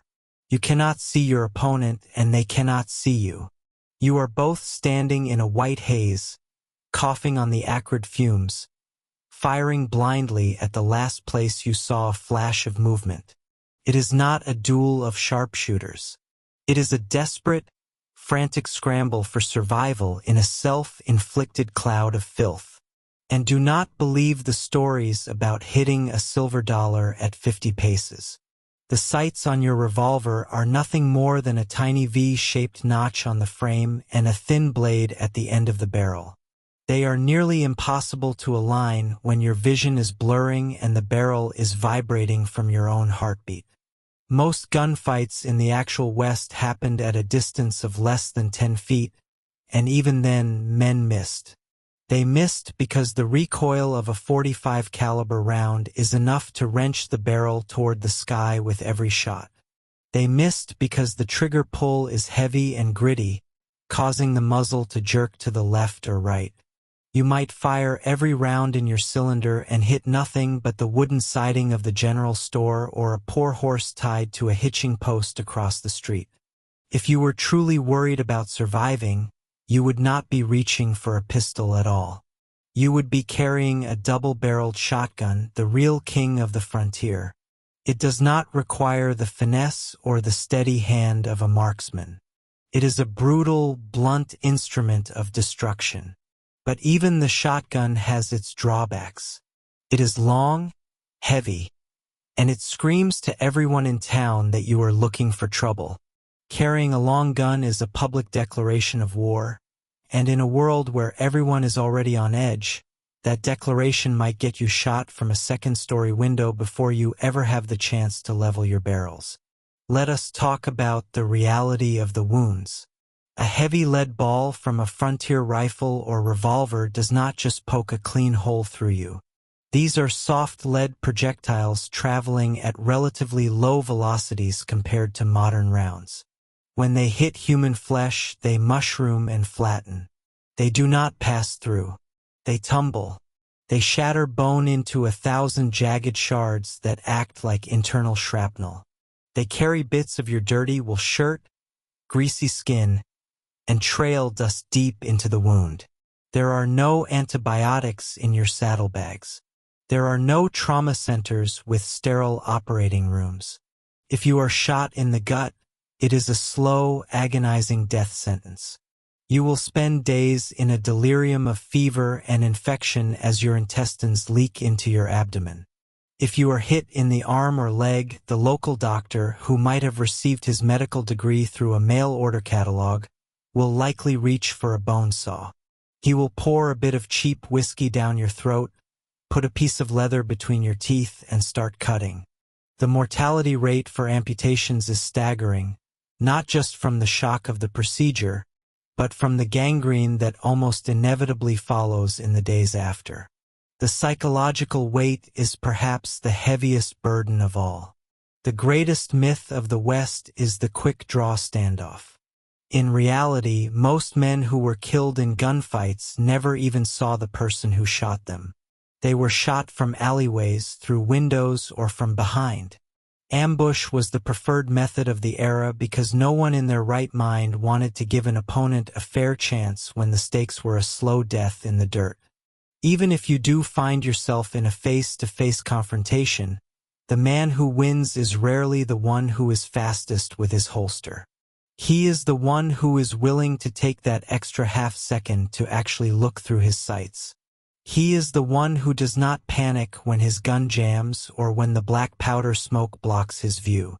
But you, standing there in the dust with the wind howling through the gaps in the buildings, you are not a seasoned gunfighter. You are a person out of time, realizing that the iron on your hip is a clumsy, dangerous, and fickle god. You realize that the romanticized image of the gunslinger is a ghost, a fiction created by dime novels and silver screens. The reality is a mess of sulfur, lead, blood, and a terrifyingly high probability of mechanical failure. You are standing in the street, your thumb trembling on the hammer, realizing that in this world, having a gun does not make you safe. It only makes you a participant in a very violent lottery where the odds are never in your favor. The West was not won by the fastest hand, but by the one who somehow managed to survive the chaos of machines that were never designed to be perfect. You are not a hero in a story. You are a man with a heavy piece of iron, praying that when you pull the trigger, the only sound you hear is not a hollow final click.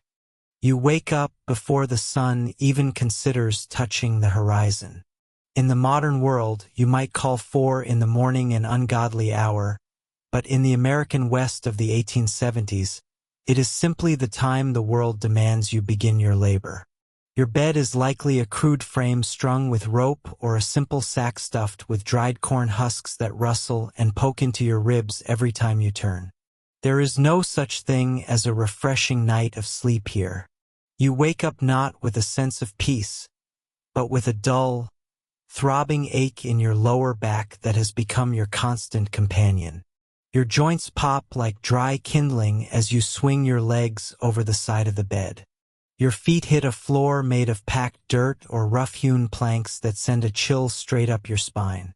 This is the start of your day, and the next 16 hours will be a relentless assault on your physical frame. The first thing you realize is that nothing happens without your direct physical intervention. There are no buttons to push, no switches to flip, and no faucets to turn. If you want a drink of water to clear the grit from your throat, you have to work for it. You step outside into the biting morning air, grab 2 heavy wooden buckets, and begin the trek to the well or the creek. Think about the weight of water for a moment. A single gallon weighs about 8 pounds. A standard bucket holds about 3 or 4 gallons. You are carrying 60 pounds of dead weight across uneven, rocky ground. The wire or wooden handles bite into the calluses of your palms, reopening the cracks in your skin that never quite have time to heal. By the time you get that water back to your cabin, your forearms are burning and your shoulders feel as though they are being pulled out of their sockets. And you will repeat this trip 5, 6, or 10 times before the sun goes down. Next comes the fire. Without a fire, you do not eat and you do not stay warm. You walk over to the woodpile, which is a monument to your own exhaustion. Every log in that pile was once a standing tree that you had to fell with an axe. You had to swing a 5-pound iron head onto a wooden handle hundreds of times, feeling the jarring shock of the impact travel through your wrists, into your elbows, and up to your neck. Then you had to haul those logs, split them into manageable pieces, and stack them. Now, in the gray light of dawn, you pick up the maul and the wedge to break down more fuel. Your muscles are cold and stiff, and every swing feels like a gamble against a pulled muscle or a slipped disc. There is no physical therapy here. If you throw your back out, the work simply does not get done, and if the work does not get done, you starve. If you are a homesteader, the real labor begins once the chores are finished. You head out to the fields. You are not driving a climate-controlled tractor with GPS guidance. You are walking behind a heavy steel plow pulled by a team of oxen or horses. You have to grip the handles with white-knuckled intensity to keep the blade from skipping out of the stubborn, sun-baked sod. The plow wants to veer left or right, and it is your raw physical strength that keeps it in a straight line. Every time the plow hits a buried rock, the impact shuddering through the handles feels like a literal punch to the gut. You walk miles in a single day, your boots sinking into the loose soil, your lungs inhaling the fine, alkaline dust kicked up by the animals. By noon, the sun is a physical weight on your shoulders. Your shirt is plastered to your skin with sweat, and the salt stings the raw patches where your suspenders have rubbed your skin raw. Perhaps you think the life of a woman on the frontier was less physically demanding because it was centered around the home. That is a dangerous misunderstanding. The domestic toil of the Wild West was a marathon of endurance that broke many spirits and bodies. Consider the simple act of laundry. Today, you toss a load in a machine and walk away. For a woman in 1880, laundry was a 2-day ordeal of brutal labor. It began with hauling dozens of gallons of water and wood to heat it. You would stand over a massive iron pot, stirring heavy, water-logged blankets and clothes with a wooden pole as thick as a baseball bat. The steam would scald your face while the lye soap ate away at the skin on your hands. Then came the scrubbing. You would bent over a corrugated washboard for hours, your knuckles bleeding as you rubbed the stains out of heavy denim and wool. Wringing out those clothes required the grip strength of a professional athlete. By the end of a laundry day, a woman's arms would be shaking with fatigue. Yet she still had to cook a multi-course meal over a roaring hearth that made the kitchen feel like a furnace. The physical cost of this life was written on the faces of the people. In the West, 30 was the new 50. You would see men and women in their third decade of life with deep, permanent furrows in their brows and hands that looked like gnarled tree roots. Chronic pain was not a medical condition to be treated. It was the baseline of existence. Hernias were incredibly common because of the constant lifting of heavy crates, stones, and carcasses. Without modern surgery, A hernia was often a slow death sentence or a lifetime of agonizing discomfort. Teeth decayed and rotted because of poor nutrition and the lack of hygiene, leading to abscesses that could cause systemic infections. Your body was a machine that you were running at redline every single day, with no oil changes and no replacement parts. Building a life literally meant building it with your bones. If you needed a house, you cut the sod or the logs yourself. You lifted pieces of earth or timber that weighed hundreds of pounds, stacking them one by one. If you needed a well, you spent weeks in a dark hole, digging through clay and rock with a hand shovel, sending buckets of debris up on a windlass. There was no relief from the elements. In the summer, the heat would lead to heat exhaustion and stroke, but you couldn't stop because the crops wouldn't wait. In the winter, the cold would turn your fingers blue and brittle, making every task twice as hard and 3 times as painful. Even the simple act of sitting down offered little rest. The chairs were hard wood, the benches were rough, and your body was so depleted of fat that you had no natural padding. Your muscles would cramp the moment you stopped moving. This is why the stoicism of the Old West was so prevalent. People didn't talk much because they were simply too tired. They didn't complain because there was no one to listen and nothing to be done about it. You lived in a state of perpetual physical emergency. When the sun finally dips below the horizon, you don't go home to a hot shower and a massage chair. You go back to a dim room, eat a meal of salted pork and hard bread that requires significant jaw strength just to chew, and you collapse. You don't fall asleep so much as you lose consciousness, your body beginning the desperate, futile process of trying to repair the damage you did to it over the last 16 hours. You know that in a few short hours that 4 o'clock shadow will return, the corn husk mattress will rustle, and you will have to do it all over again. The Wild West was not won by gunfighters and gamblers. It was carved out of the earth by people who were willing to trade their physical health, their comfort, and eventually their lives, for a few acres of dirt. You might think you are tough because you go to the gym 3 times a week, but the sheer, unrelenting physical grind of the frontier would likely break you before the first week was over. Your hands would blister, your back would fail, and you would realize that survival in this world is not about bravery. It is about the ability to endure endless, back-breaking toil until the day you finally return to the earth you spent your life tilling. You might imagine that after a day of back-breaking labor on the frontier, the one mercy you would be granted is a good night of sleep. You have spent 14 hours under a punishing sun. Your muscles are screaming for relief, and your mind is foggy with exhaustion. All you want is to close your eyes and drift away into a deep, restorative slumber. But as you step into your small sod house or find a corner in a crowded bunkhouse, you are about to discover that the night holds its own specific brand of torture. In the Wild West, sleep was not a sanctuary. It was a battlefield where you were the primary target. You look at your bed, if you can even call it that. If you are lucky, it is a wooden frame with some stretched rope for support. More likely, it is a simple sack made of rough burlap, stuffed with corn husks, dried prairie grass, or even wheat straw. This is your mattress, and as you lower your aching body onto it, you hear the sharp, dry crunch of the filling. It is lumpy.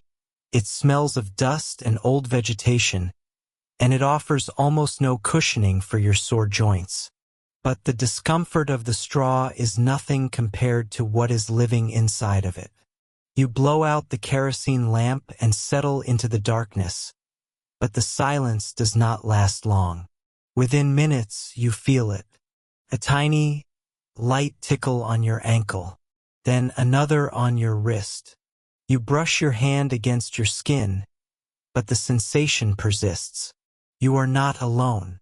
You have just invited thousands of roommates to dinner, and you are the main course. The most common enemy in your bed is the bedbug. In the 19th century, these parasites were so ubiquitous that people almost viewed them as an inevitable part of life. They hide in the cracks of the wooden bed frame, in the seams of your mattress, and even in the wallpaper if you are living in a more settled town. They are patient, waiting for the vibration of your breath to signal that you have fallen into a deep sleep.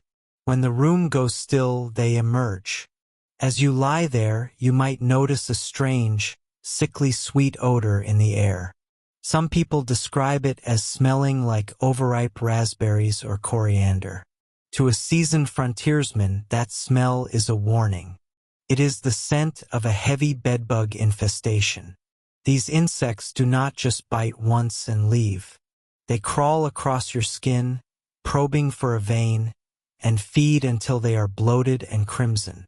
By morning, you will wake up covered in rows of red, itchy welts that burn with a relentless intensity.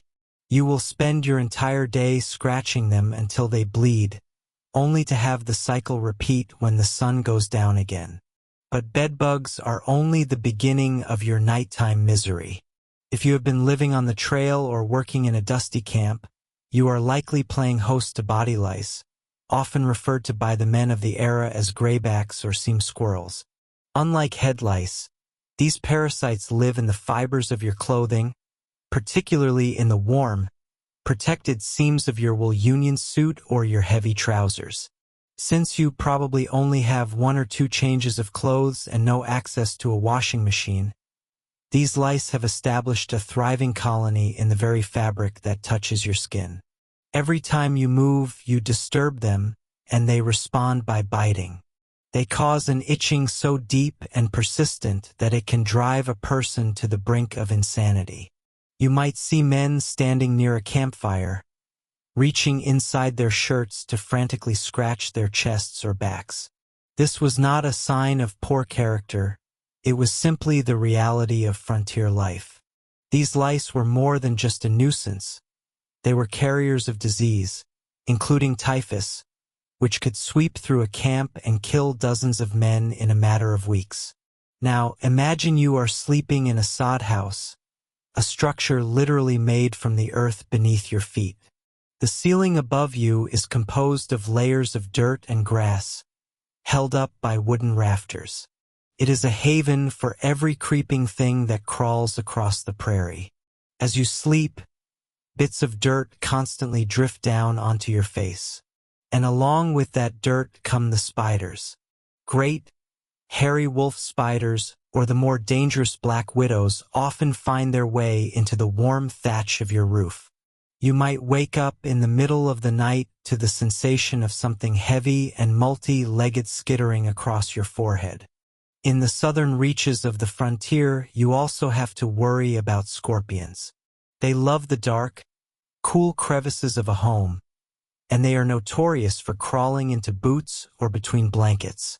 If you roll over in your sleep and pin a scorpion against the mattress, you will be woken by a searing, white-hot pain as it drives its stinger into your flesh.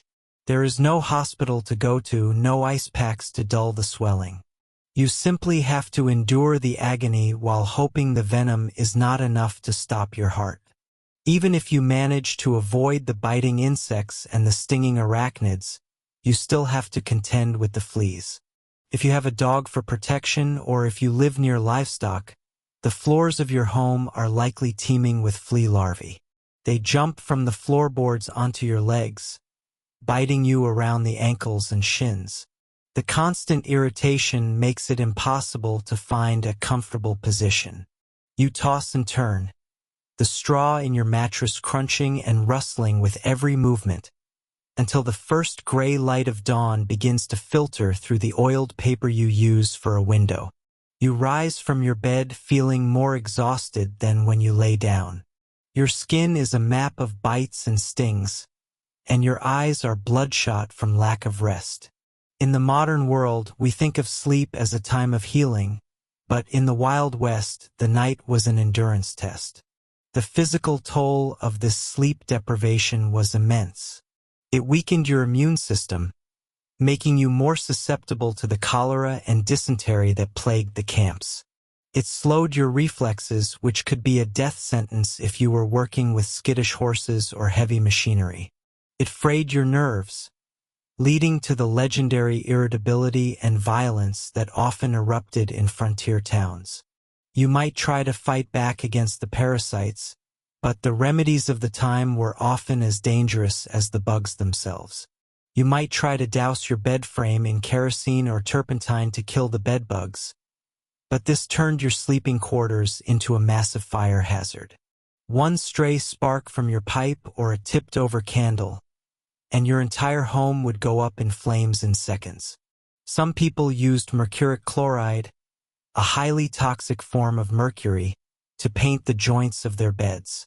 While it killed the insects, it also slowly poisoned the people sleeping in the room, leading to tremors, tooth loss, and neurological damage. Women on the frontier spent an incredible amount of time trying to maintain some semblance of hygiene.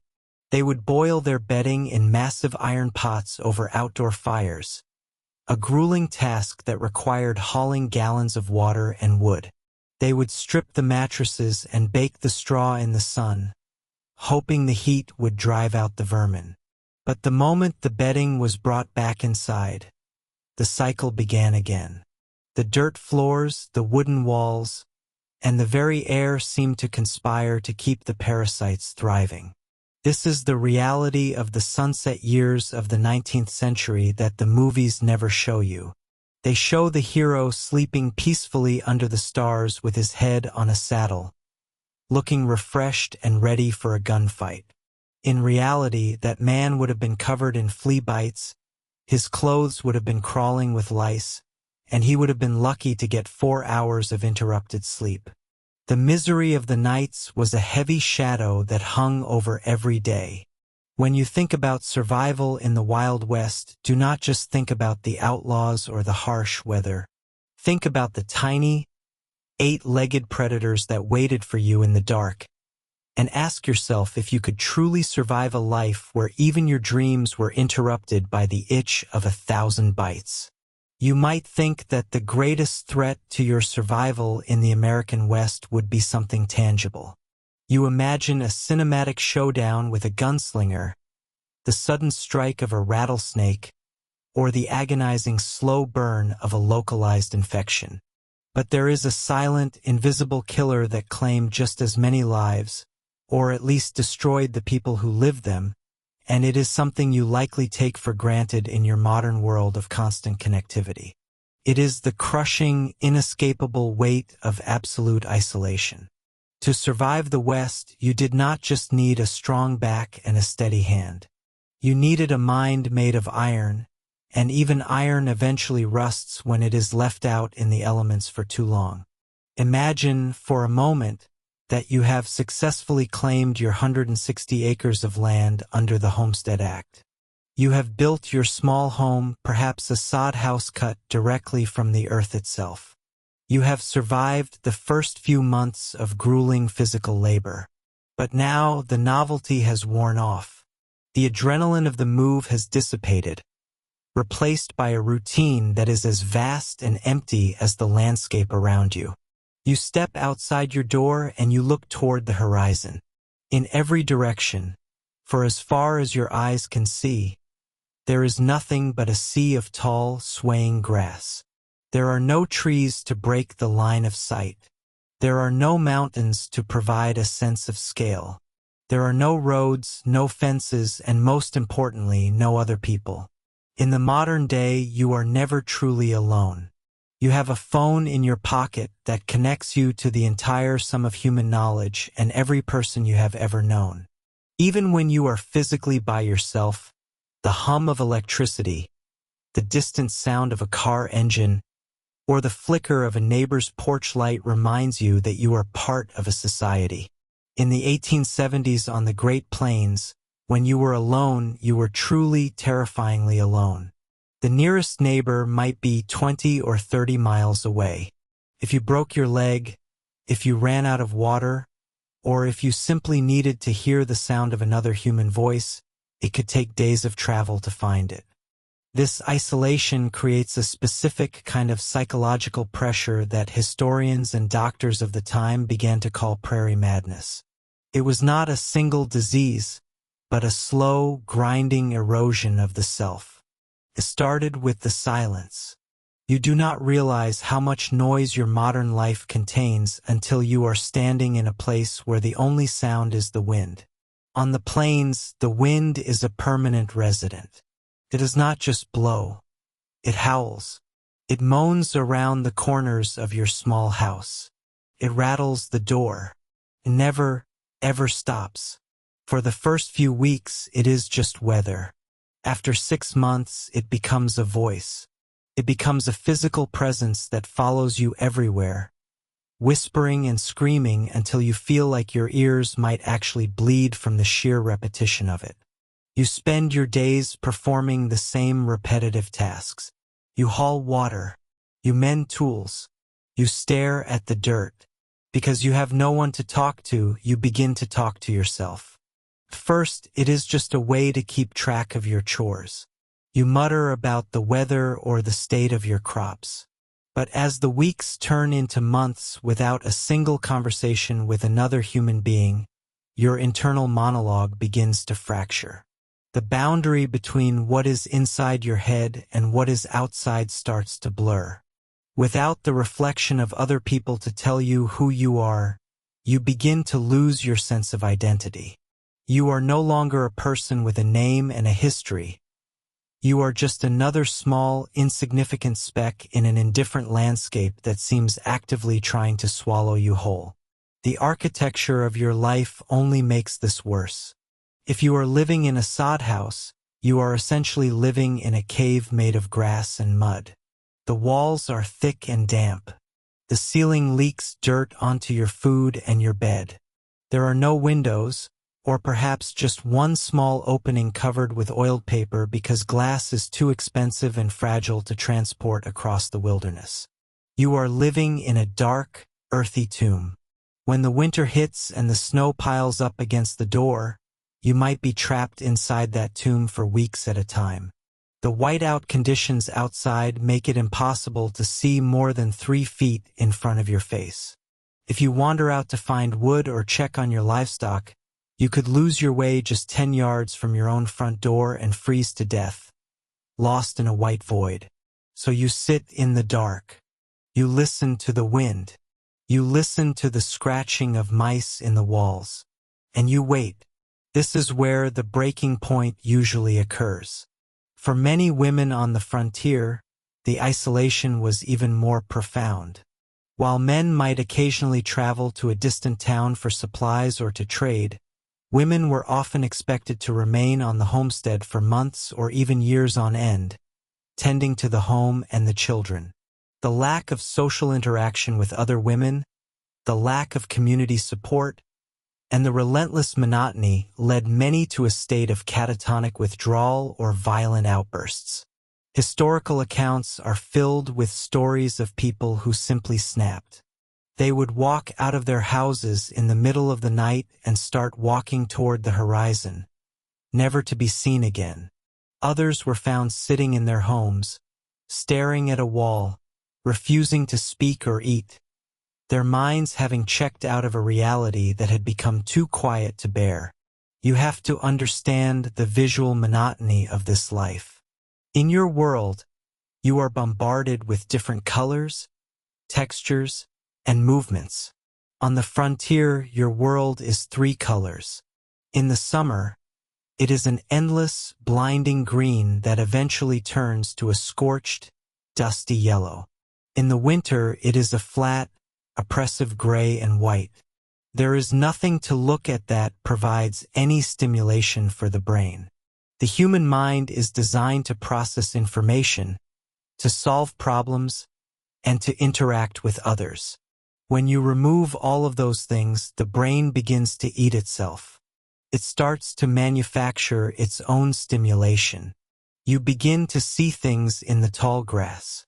You hear music in the wind. You become convinced that the vast, empty sky is watching you, judging you, or waiting for you to fail. The lack of a clock or a calendar adds to the disorientation. When every day looks exactly like the last, time ceases to have any meaning. You measure your life by the height of the corn or the depth of the snow, but the individual days bleed together into one long gray smear. You might lose track of what day of the week it is, then what month it is. You lose your anchor to the world of the living. This is why the arrival of a stranger, which in your world might be a cause for caution, was often met with a desperate, almost frightening level of hospitality on the frontier. A traveler was more than just a guest. They were proof that the rest of the world still existed. They were a tether back to sanity. You would give them your last bit of salt pork and your only bed just to hear them talk for an hour, to hear news of a world that feels as distant as the moon.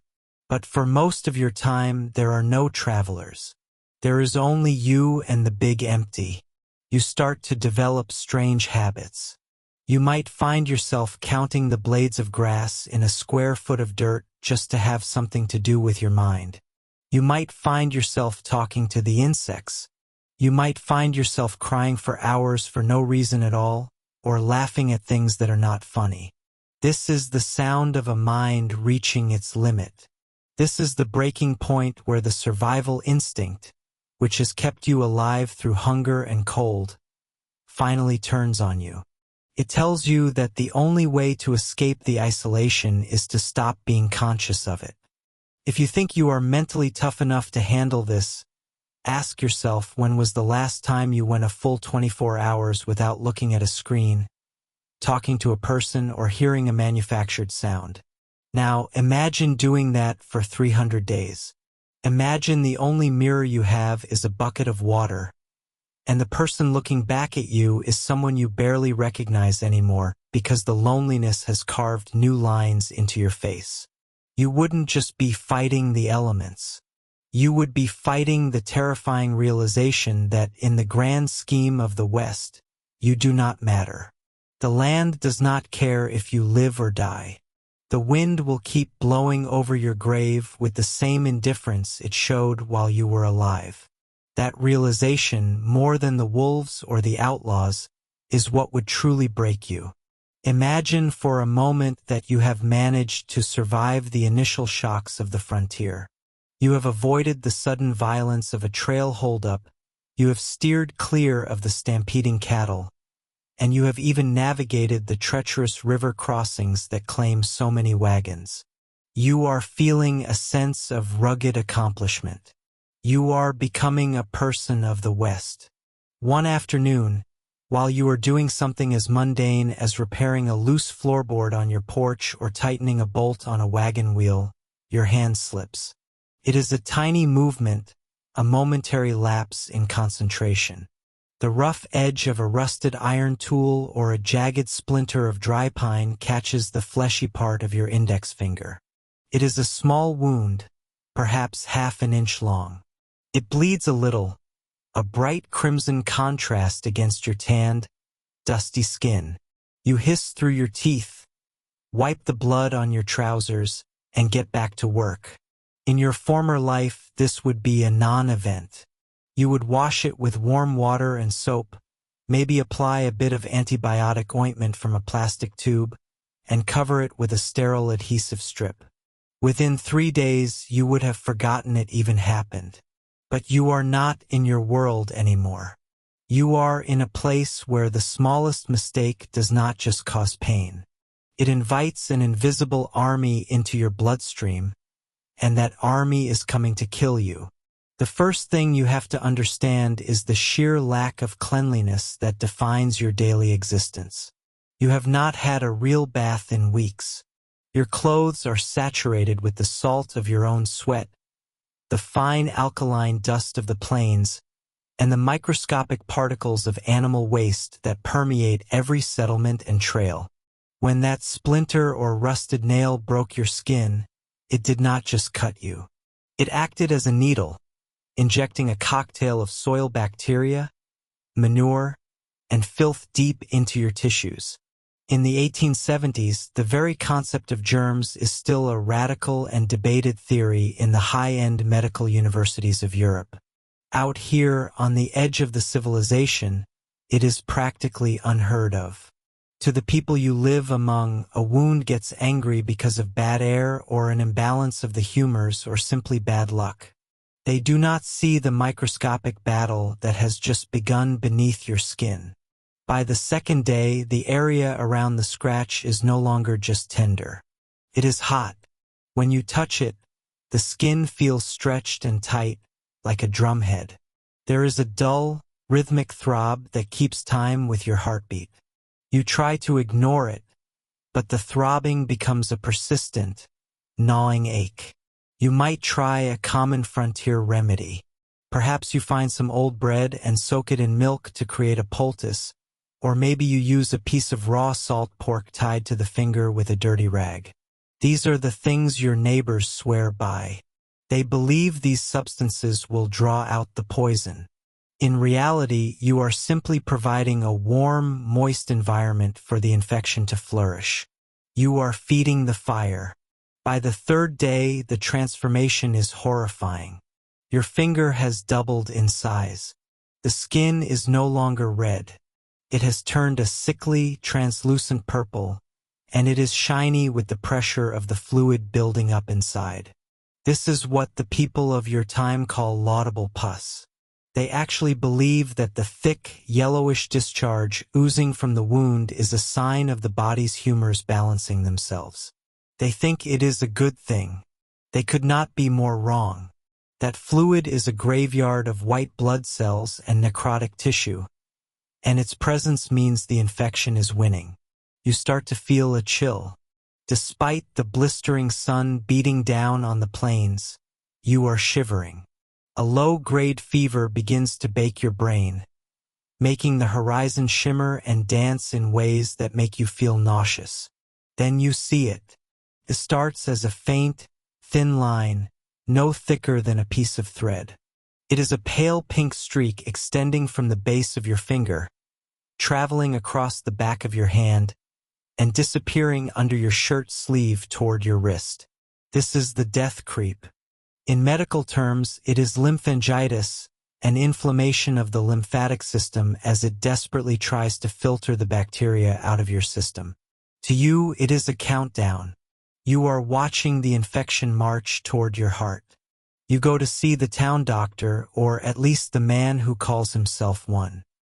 He might have attended a few months of medical school in the East, or he might have just been a barber who bought a kit of tools from a dying man. He smells of rye whiskey and stale tobacco. He looks at your hand, pokes the swollen flesh with unwashed fingers, and shakes his head. He tells you that the mortification has set in. He says there is only one way to save your life. The treatment is not a pill or an injection. It is the saw. There is no anesthesia in this dusty shack of an office. If you are lucky, he has a bottle of cheap bourbon to dull your senses, but all that really does is thin your blood and make you more likely to bleed out. He asks two of the local men to hold you down. You are laid out on a wooden table that has seen more blood than a butcher's block. The doctor takes a leather strap and cinches it tight around your forearm to act as a tourniquet. Then he reaches for his kit. The blades are not stainless steel. They are pitted iron and they are not sterile. He might have wiped them on his apron, which is already stained with the fluids of his previous patients. As the first cut of the scalpel bites into your skin, the world explodes into a white heat of agony. You try to scream, but the air leaves your lungs. You can feel the blade slicing through the layers of muscle and fascia. Then comes the sound. It is a sound that will haunt your remaining hours, if you have any. It is the rhythmic, rasping grate of the bone saw. It sounds like someone cutting a dry log for the fire. The vibration rattles your entire skeleton. Your vision tunnels until all you can see is the sweat dripping off the doctor's forehead. He works fast because he has to. He saws through the radius and the ulna, the two bones of your forearm, and flings the infected limb into a bucket of sawdust at his feet. The stump is seared with a hot iron to stop the bleeding, a process called cauterization that fills the room with the sickening scent of roasting meat. You are conscious for every second of it until the sheer volume of pain causes your brain to shut down and you finally slip into a dark, merciful unconsciousness. You wake up hours later, shivering under a thin blanket. Your arm is gone, replaced by a bandaged stump that burns like it is still in the fire. You think the worst is over.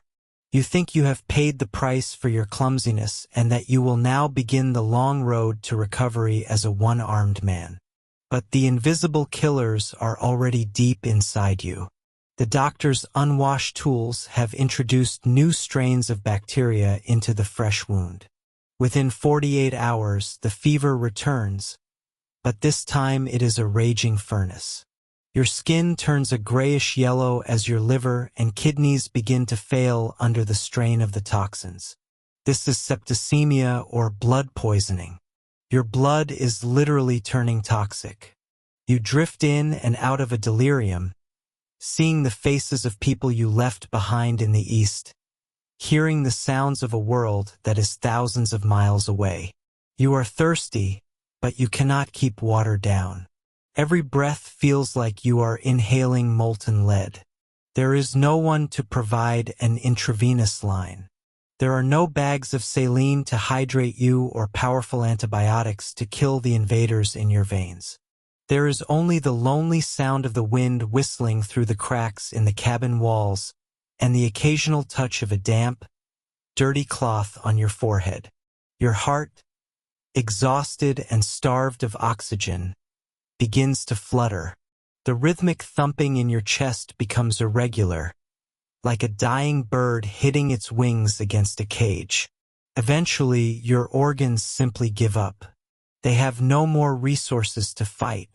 You take one last, shallow breath of the dusty western air, and then you are gone. This is the reality of the frontier that the stories never tell you. They focus on the high-stakes drama of the gunfight or the epic struggle against the elements.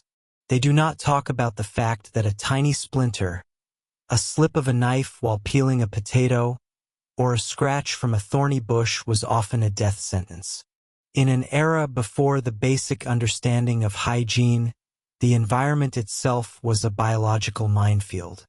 Your own skin, which you take for granted as a perfect barrier, was the only thing standing between you and 1,000 different ways to rot from the inside out. One tiny breach was all it took. You did not need a bullet to take you out of the game. You just needed a little bit of bad luck and a world that had no idea how to clean itself.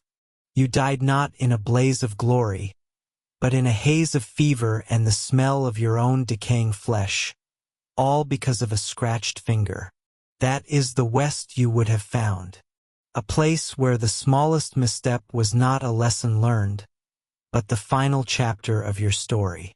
You probably have a picture in your mind of the noble steed. It is a sleek, muscular stallion that understands your every whisper. It stands guard while you sleep and charges into gunfire without a second thought. This is the Hollywood lie that would get you killed before the first sunset. In the real West, your horse is not your partner. It is a 1,000-pound panic attack waiting to happen, and it is the single most demanding, fragile, and dangerous piece of equipment you own. Imagine you are standing in the middle of a sun-baked alkali flat. The heat is a physical weight on your shoulders. You look at your horse, and you do not see a loyal friend. You see a ticking clock. A horse is a biological machine with a design flaw that is catastrophic for a desert environment. It needs an incredible amount of water. We are talking 10 to 15 gallons every single day. If you cannot find a reliable source of water, that animal will start to break down within 48 hours. And when a horse breaks down, you are no longer a traveler. You are a walking ghost. You might think you can just lead it along, but the sheer physics of the situation are against you. You are carrying a saddle that weighs 40 pounds. You have your bedroll, your water skins, your rifle, and your meager food supplies. Without that horse to carry the load, you are left in the middle of nowhere with more gear than a human can possibly haul across 30 miles of scrub brush. If the horse founders or goes lame, you have to make a choice. You either stay with it and die of thirst, or you abandon your survival gear and start walking into the void with nothing but what fits in your pockets. The saddle itself is a masterpiece of discomfort for the uninitiated. This is not a padded seat. It is a heavy frame of wood, usually ash or oak, covered in wet rawhide that shrinks as it dries to create a surface as hard as a rock. It is designed for the horse's back, not for your comfort. When you climb up there, you are perching on a ridge of bone and leather. Every stride the horse takes sends a shockwave through your pelvis. Over the course of 1,000 miles, this constant pounding can cause permanent damage to your internal organs. It is common for long-distance riders to suffer from kidney problems and chronic back pain that lasts a lifetime. Within the first 2 hours of your journey, your inner thighs will be raw. By the end of the day, you will be bleeding. The constant jarring motion will vibrate through your spine until every vertebrae feels like it has been ground together with sand. Your knees will ache with a dull, throbbing heat that never goes away. Let us talk about the fragility of this animal. You have been told that horses are tough. They are not. A horse is an intricate web of tendons and thin bones supported by 4 relatively small hooves. If your horse steps in a prairie dog hole while you are at a canter, its leg will snap like a dry twig. In the 19th century, there is no surgery for this. There is no recovery. There is only a single gunshot to end its misery, and then you are standing in the silence, listening to the wind, realizing that your only way out of the wilderness just became a pile of meat. Even if the horse stays healthy, it is constantly trying to kill itself through sheer stupidity. Remember, a horse is a prey animal. Its entire nervous system is wired to perceive everything as a potential monster. A tumbleweed blowing across the trail is not a plant to a horse. It is a predator. A rattlesnake buzzing in the grass is not a warning. It is a death sentence. When a horse panics, it does not think. It bolts. If you are in the saddle when that happens, you are at the mercy of an animal that has completely lost its mind. You could be thrown into a rock face, dragged through cactus, or kicked with enough force to shatter your ribcage. Then there are the cinches. You have to pull that cinch strap so tight that the horse grunts or the saddle will slip. If the saddle slips while you are navigating a narrow mountain trail, you will find yourself hanging upside down under the horse's belly while it panics and kicks at the strange weight flapping against its legs. There are no safety belts. There are no soft landings. There is only the hard, unforgiving earth and the heavy hooves of a frightened animal. You will also find that the horse is a magnet for every biting insect in the territory. You will be surrounded by a cloud of black flies and horseflies that are the size of your thumbnail. They are not just annoying. They are relentless. They will bite the horse until its neck is covered in streaks of blood, and then they will turn their attention to you. You will be swatting and cursing, breathing in the dust kicked up by the hooves, and tasting the metallic tang of horse sweat in the air. Maintenance is another nightmare. You cannot just park a horse. When you finally reach a camp at the end of a grueling day, your work is only beginning. You have to unsaddle it, which sounds easy until you realize your hands are cramped into claws from holding the reins. You have to rub the animal down to prevent sores. You have to check its hooves for stones. If a small pebble gets wedged in the frog of the hoof and you do not notice it, the horse will be lame by morning. You have to find a way to secure it so it does not wander off in the night, but you also have to make sure it can reach whatever sparse grass might be available. This leads us to the most terrifying reality of owning a horse in the West. It makes you a target. In a land where a horse is the difference between life and death, people will kill you just to take yours. Horse theft was not considered a hanging offense because people loved animals. It was a hanging offense because stealing a man's horse in the middle of the plains was an act of slow, deliberate murder. You will spend your nights sleeping with one eye open, listening for the sound of a snapped twig or the restless shifting of your mount. You are tethered to this animal, and its vulnerability is your vulnerability. In any town you enter, your horse is your calling card. It tells everyone who you are and how much you are worth. A fine horse makes you a target for every outlaw and desperate soul in the saloon. A poor horse makes you a joke, a man not worth respecting. You cannot just leave it at the hitching post and forget about it. You have to pay for a livery stable, which is expensive, or you have to find someone you trust to watch it.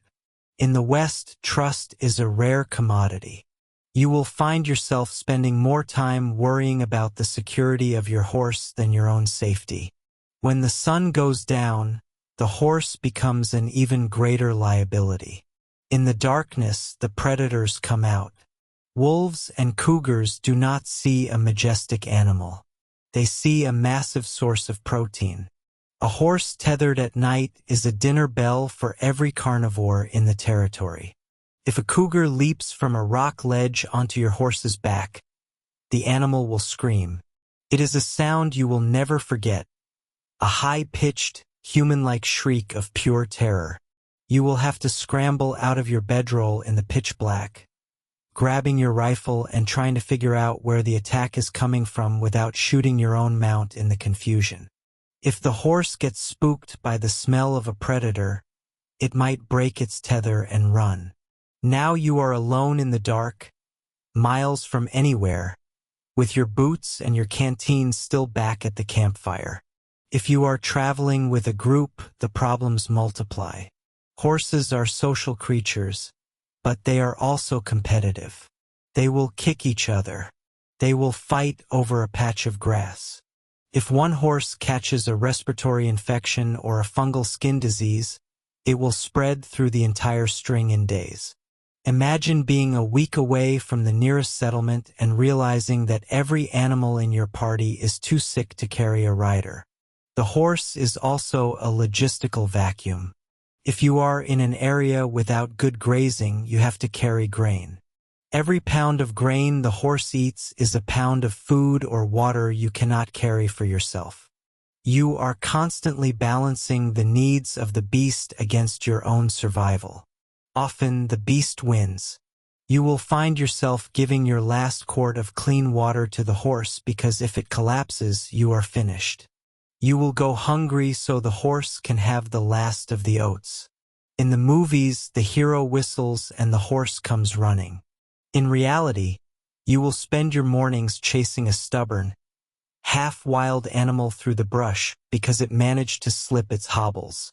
You will start your day exhausted and frustrated before you even put a foot in the stirrup. You will realize very quickly that the bond between man and horse in the West was not one of friendship. It was a marriage of necessity between two creatures that were both struggling to survive in a place that wanted them both dead. You are not a rider in this story. You are a servant to a 1,000-pound liability.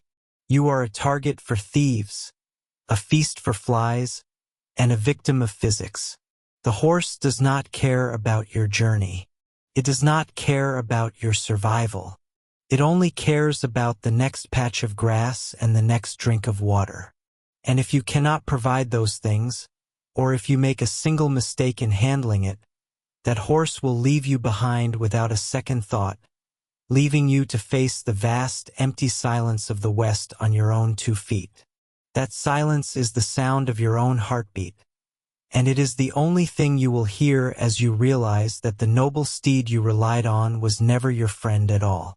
It was simply the heaviest weight you ever had to carry, And now that it is gone, the true weight of the wilderness is about to crush you. You are lying on your back, and for the first time since you crossed the wide muddy banks of the Mississippi River, you are perfectly still. The noise of the trail has finally gone silent. The constant, high-pitched screaming of the prairie wind, the lowing of the thirsty cattle, and the rhythmic, bone-jarring creaking of the heavy wagon wheels have all faded into a singular, heavy quiet. But this is not the peaceful rest you imagined when you were a child back in the East, tucked into a warm feather bed with a handmade quilt pulled up to your chin. This is a cold, hard, and terrifying finality. You are about to become a permanent resident of the most honest place in the entire West. They call it Boot Hill, and it is the only piece of land you will ever truly own. You are currently resting inside a box made of green pine. It was hammered together in less than an hour by a man who did not bother to learn your name and likely did not care to ask. The wood is rough, unplanned, and weeping with sticky sap that clings to your clothes. There is no velvet lining here to cushion your final rest. There are no silk pillows or polished brass handles.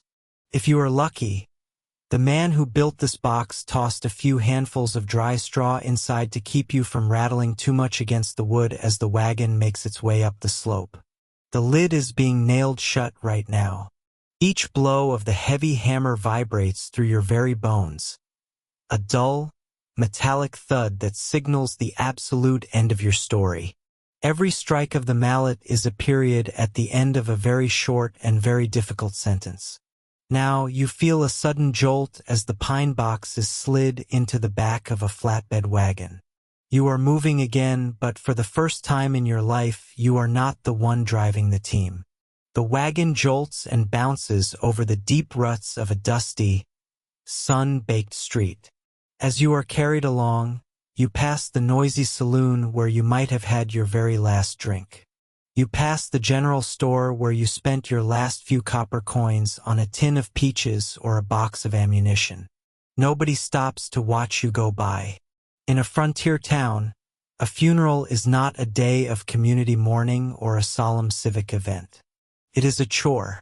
It is a messy, unpleasant task that needs to be finished quickly before the sun goes down and the temperature drops.